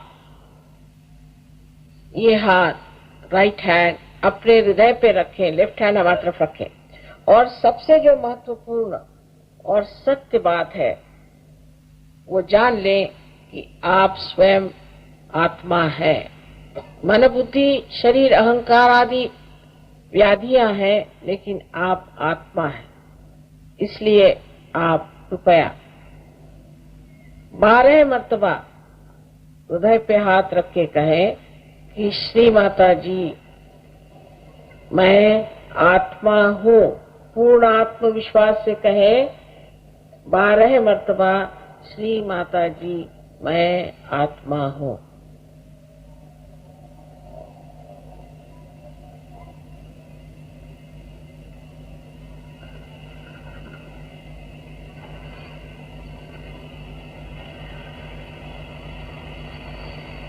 परम चैतन्य ये दया, प्रेम, शांति, आनंद सबके सागर है, किंतु सबसे अधिक क्षमा के सागर है। इसलिए आप कोई ऐसी गलती नहीं कर सकते जो क्षमा नहीं हो सकती। इसलिए आप कृपया अपने को क्षमा पहले करें और अपना राइट हैंड गर्दन और कंधे के बीच में जो कोण है उसमें रख करके अपनी गर्दन राइट साइड को मोड़ लें, और इस तरह से मोड़ करके आप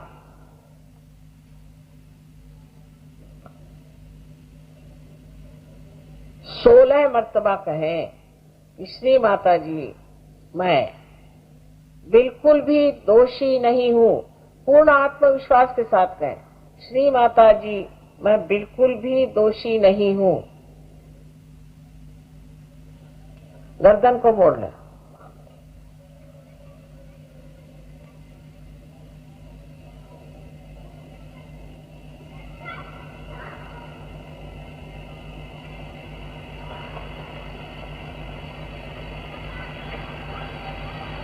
अब अपना राइट हैंड आप अपने माथे पर रखें, कपाल पे रख करके और दबाएं, और ये कहें कि श्री माता जी, मैंने सबको क्षमा कर दी। अब बहुत से लोग ये सोचते हैं कि क्षमा करना बहुत कठिन है, किंतु आप क्षमा करें या न करें आप कुछ भी नहीं करते हैं।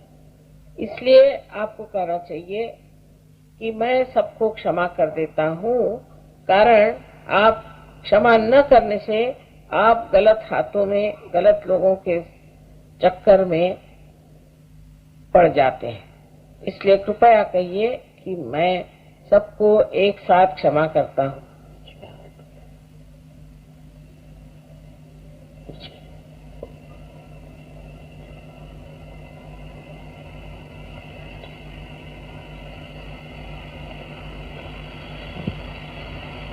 अब अपना राइट हैंड सर के पीछे के हिस्से में ले। कितने बार का सवाल नहीं उठता इसमें आप पूर्ण हृदय से कहें। सर के पिछले हिस्से में हाथ रख के उस पर अपने सर को रख के ऊपर की ओर उठाएं और अपनी गलतियां न गिनते हुए और दोषी न समझते हुए अपने ही समाधान के लिए कहें कि श्री माता जी या हे परम चैतन्य, मुझसे अगर कोई गलती हो गई हो तो मुझे क्षमा कर दो। जरा गर्दन से जरा ऊपर पकड़ना, जहां ऑप्टिक लोब होता है।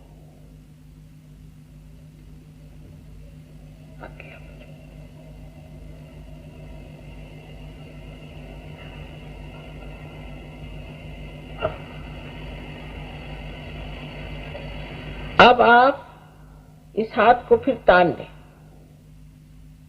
और तान करके इसका बीचला हिस्सा जो है इसको आप अपने तालू भाग पे रखें और उंगलियों को बाहर की ओर खींच लें और बहुत ही धीरे धीरे अपने सर की चमड़ी को, जिसे स्कैल्प कहते हैं, आप घुमाएं 7 मरतबा। उंगलियां बाहर की तरफ उंगलियां तान के जोर से दबाएं और धीरे धीरे इसे 7 मरतबा आप घुमाएं, बहुत धीरे धीरे। अब ये फिर ऐसी बात है कि यहाँ मैं आपकी स्वतंत्रता का पूर्ण मान रखती हूँ और मैं आप पर जबरदस्ती नहीं कर सकती। इसलिए आप कहें कि श्री माता जी, मुझे आप आत्म साक्षात्कार दीजिए। मैं जबरदस्ती नहीं कर सकती हूँ, आपको मांगना होगा। इसलिए आप कहें श्री माता जी, मुझे आप आत्म साक्षात्कार दीजिए।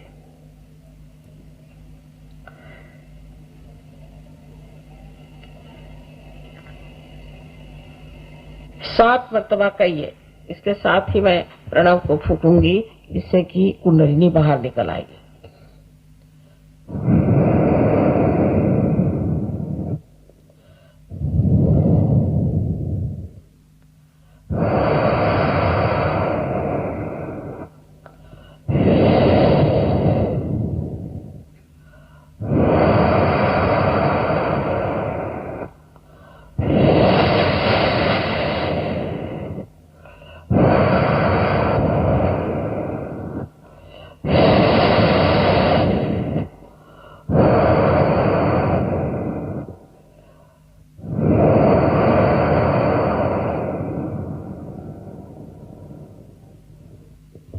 अब आप अपना हाथ नीचे ले और अपनी आंखें भी खोल लें और दोनों हाथ मेरी ओर इस तरह से करें। मेरी ओर आप देखें, विचार न करते हुए निर्विचारिता में आप कर सकते हैं। ऐसे दोनों हाथ, चश्मा पहन, दोनों हाथ निर्विचारिता मुझे दे।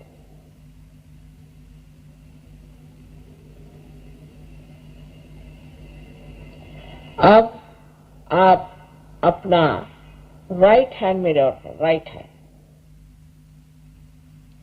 और अपने सर को नीचे झुका करके देखें कि सर से कोई ठंडी हवा तो नहीं आ रही। राइट हैंड मेरे ओर करें और सर के तालू भाग से देखें, किसी किसी को तो बहुत दूर तक आती है, कि कोई ठंडी हवा तो नहीं आ रही। अब अपना लेफ्ट हैंड मेरे ओर और सर फिर झुका और झुका करके फिर देखें राइट हैंड से कि कोई ठंडी हवा तो नहीं आ रही है। राइट हैंड से देखिए कोई ठंडी हवा आ रही है क्या सर में से। अब एक बार और, अब राइट हैंड मेरे और करें और फिर से आप लेफ्ट हैंड से सर झुका के देखें कि कोई ठंडी हवा आ रही है क्या अपने तालुए से।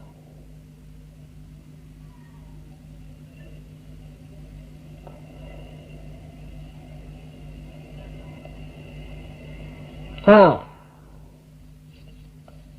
अब दोनों हाथ आकाश की ओर करें इस तरह से और एक सवाल पूछें कि श्री माता जी क्या ये परम चैतन्य है? श्री माता जी क्या ये परमात्मा का प्रेम है? इस तरह से 3 बार सवाल करें, गर्दन पीछे करके ऊपर की ओर देखें।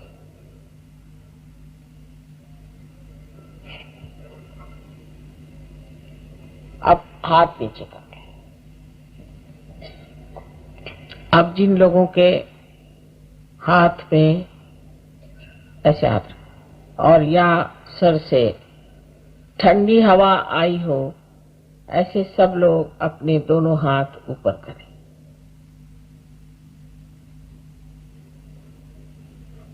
आपको नहीं है? आपको नहीं है? अधिकतर लोगों को आ गई, अधिकतर सबको मेरा प्रणाम। हाँ, गर्म आई होगी, किसी किसी को गर्म आ रही हो, अंदर की गर्मी नहीं करे। जिनको गर्म आई है और नहीं भी तो राइट हैंड मेरे और करें, सब लोग राइट हैंड मेरे और करें और लेफ्ट हैंड इधर रखें लिवर। और अब पूर्ण हृदय से सबको क्षमा करें। किसी किसी ने इसमें कंजूसी की है, पूर्ण हृदय से क्षमा करें प्रेम पूर्वक।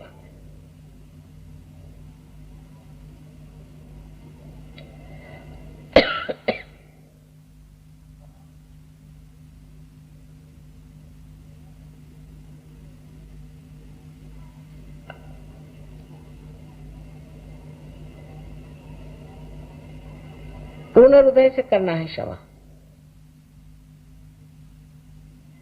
आ गई ठंडक? पहले से बेहतर है? आ रही है? आने दो आने दो। या समझ लीजिए आप अगर कोई वकील साहब हो या आप इंजीनियर हो, आर्किटेक्ट हो, कुछ भी हो,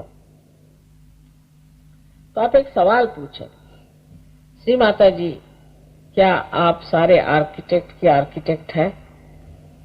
क्या आप सारे इंजीनियर्स के इंजीनियर हैं? क्योंकि हम भी तो अंदर का इंजीनियरिंग ही कर रहे हैं।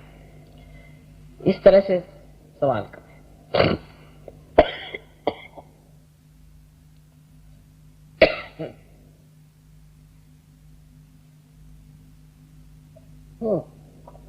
आ रही ठंडक? गायत्री वाले को आ रही है? आपने गायत्री पूछा, आ रही? गायत्री से हो गया था। आप पूछे श्री माता जी क्या आप साक्षात गायत्री हैं? पूछो सवाल, मुझको कोई डर नहीं। ऐसे बैठे बैठे जरा पूछे पूछे। या किसी आप देवी देवताओं को मानते हैं या किसी भी सच्चे गुरु को मानते हैं, उनके नाम से पूछ लीजिए, वो भी रोक लेते हैं कभी कभी पहचानने के लिए। हाँ,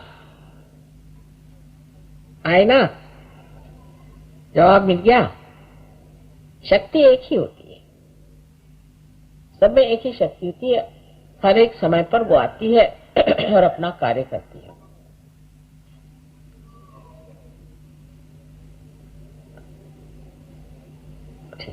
तुम्हारे अच्छा, तुम मंत्र कहते हो क्या? हाँ, लीवर तो बहुत जबरदस्त पकड़ा है आपका। और कल का भी एक दिन है, कल भी कृपया आप लोग आ जाए, और जिनको नहीं भी हुआ उनको हो ही जाएगा। अच्छा, फिर से एक बार तो देखूं किस किस के हाथ में या सर में ठंडक आई। दोनों हाथ ऊपर करें, थोड़ा चश्मा लगा के देखते हैं। ओहो, जरा देखिए तो दिल्ली का क्या हाल हो गया। हे भगवान, सबको अनंत आशीर्वाद है, अनंत आशीर्वाद, अनंत आशीर्वाद है, सबको अनंत आशीर्वाद है।